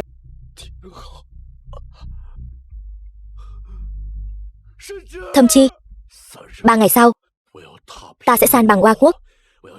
Ta sẽ triệt để tiêu diệt bọn chúng. Mẹ, con vẫn không bảo vệ được Thâm Chi. Lâm Bắc, ngươi không có lỗi. Thâm Chi đến cuối cùng cũng không lầm đường lạc lối. Người ta một khi đã có dục vọng thì sẽ lan tràn vô tận. Vậy ngươi cũng có dục vọng sao? Là gì? Bẩm điện chủ, Liệt Cương thừa dịp loạn lạc đánh vào lãnh thổ đại hạ, bao gồm cả Oa quốc. 3. Đánh bại bọn chúng. Đi đi, nhà có ta lo. Yên tâm, lần này ba không chỉ đánh bại bọn chúng, ba sẽ triệt để đánh gãy xương sống của chúng, lấy cạn tủy xương của chúng, đập đầu gối của chúng, để chúng không bao giờ bò dậy được nữa. Để chúng biết rằng kẻ nào dám phạm đến đại hạ nhất định sẽ phải bị trừng trị.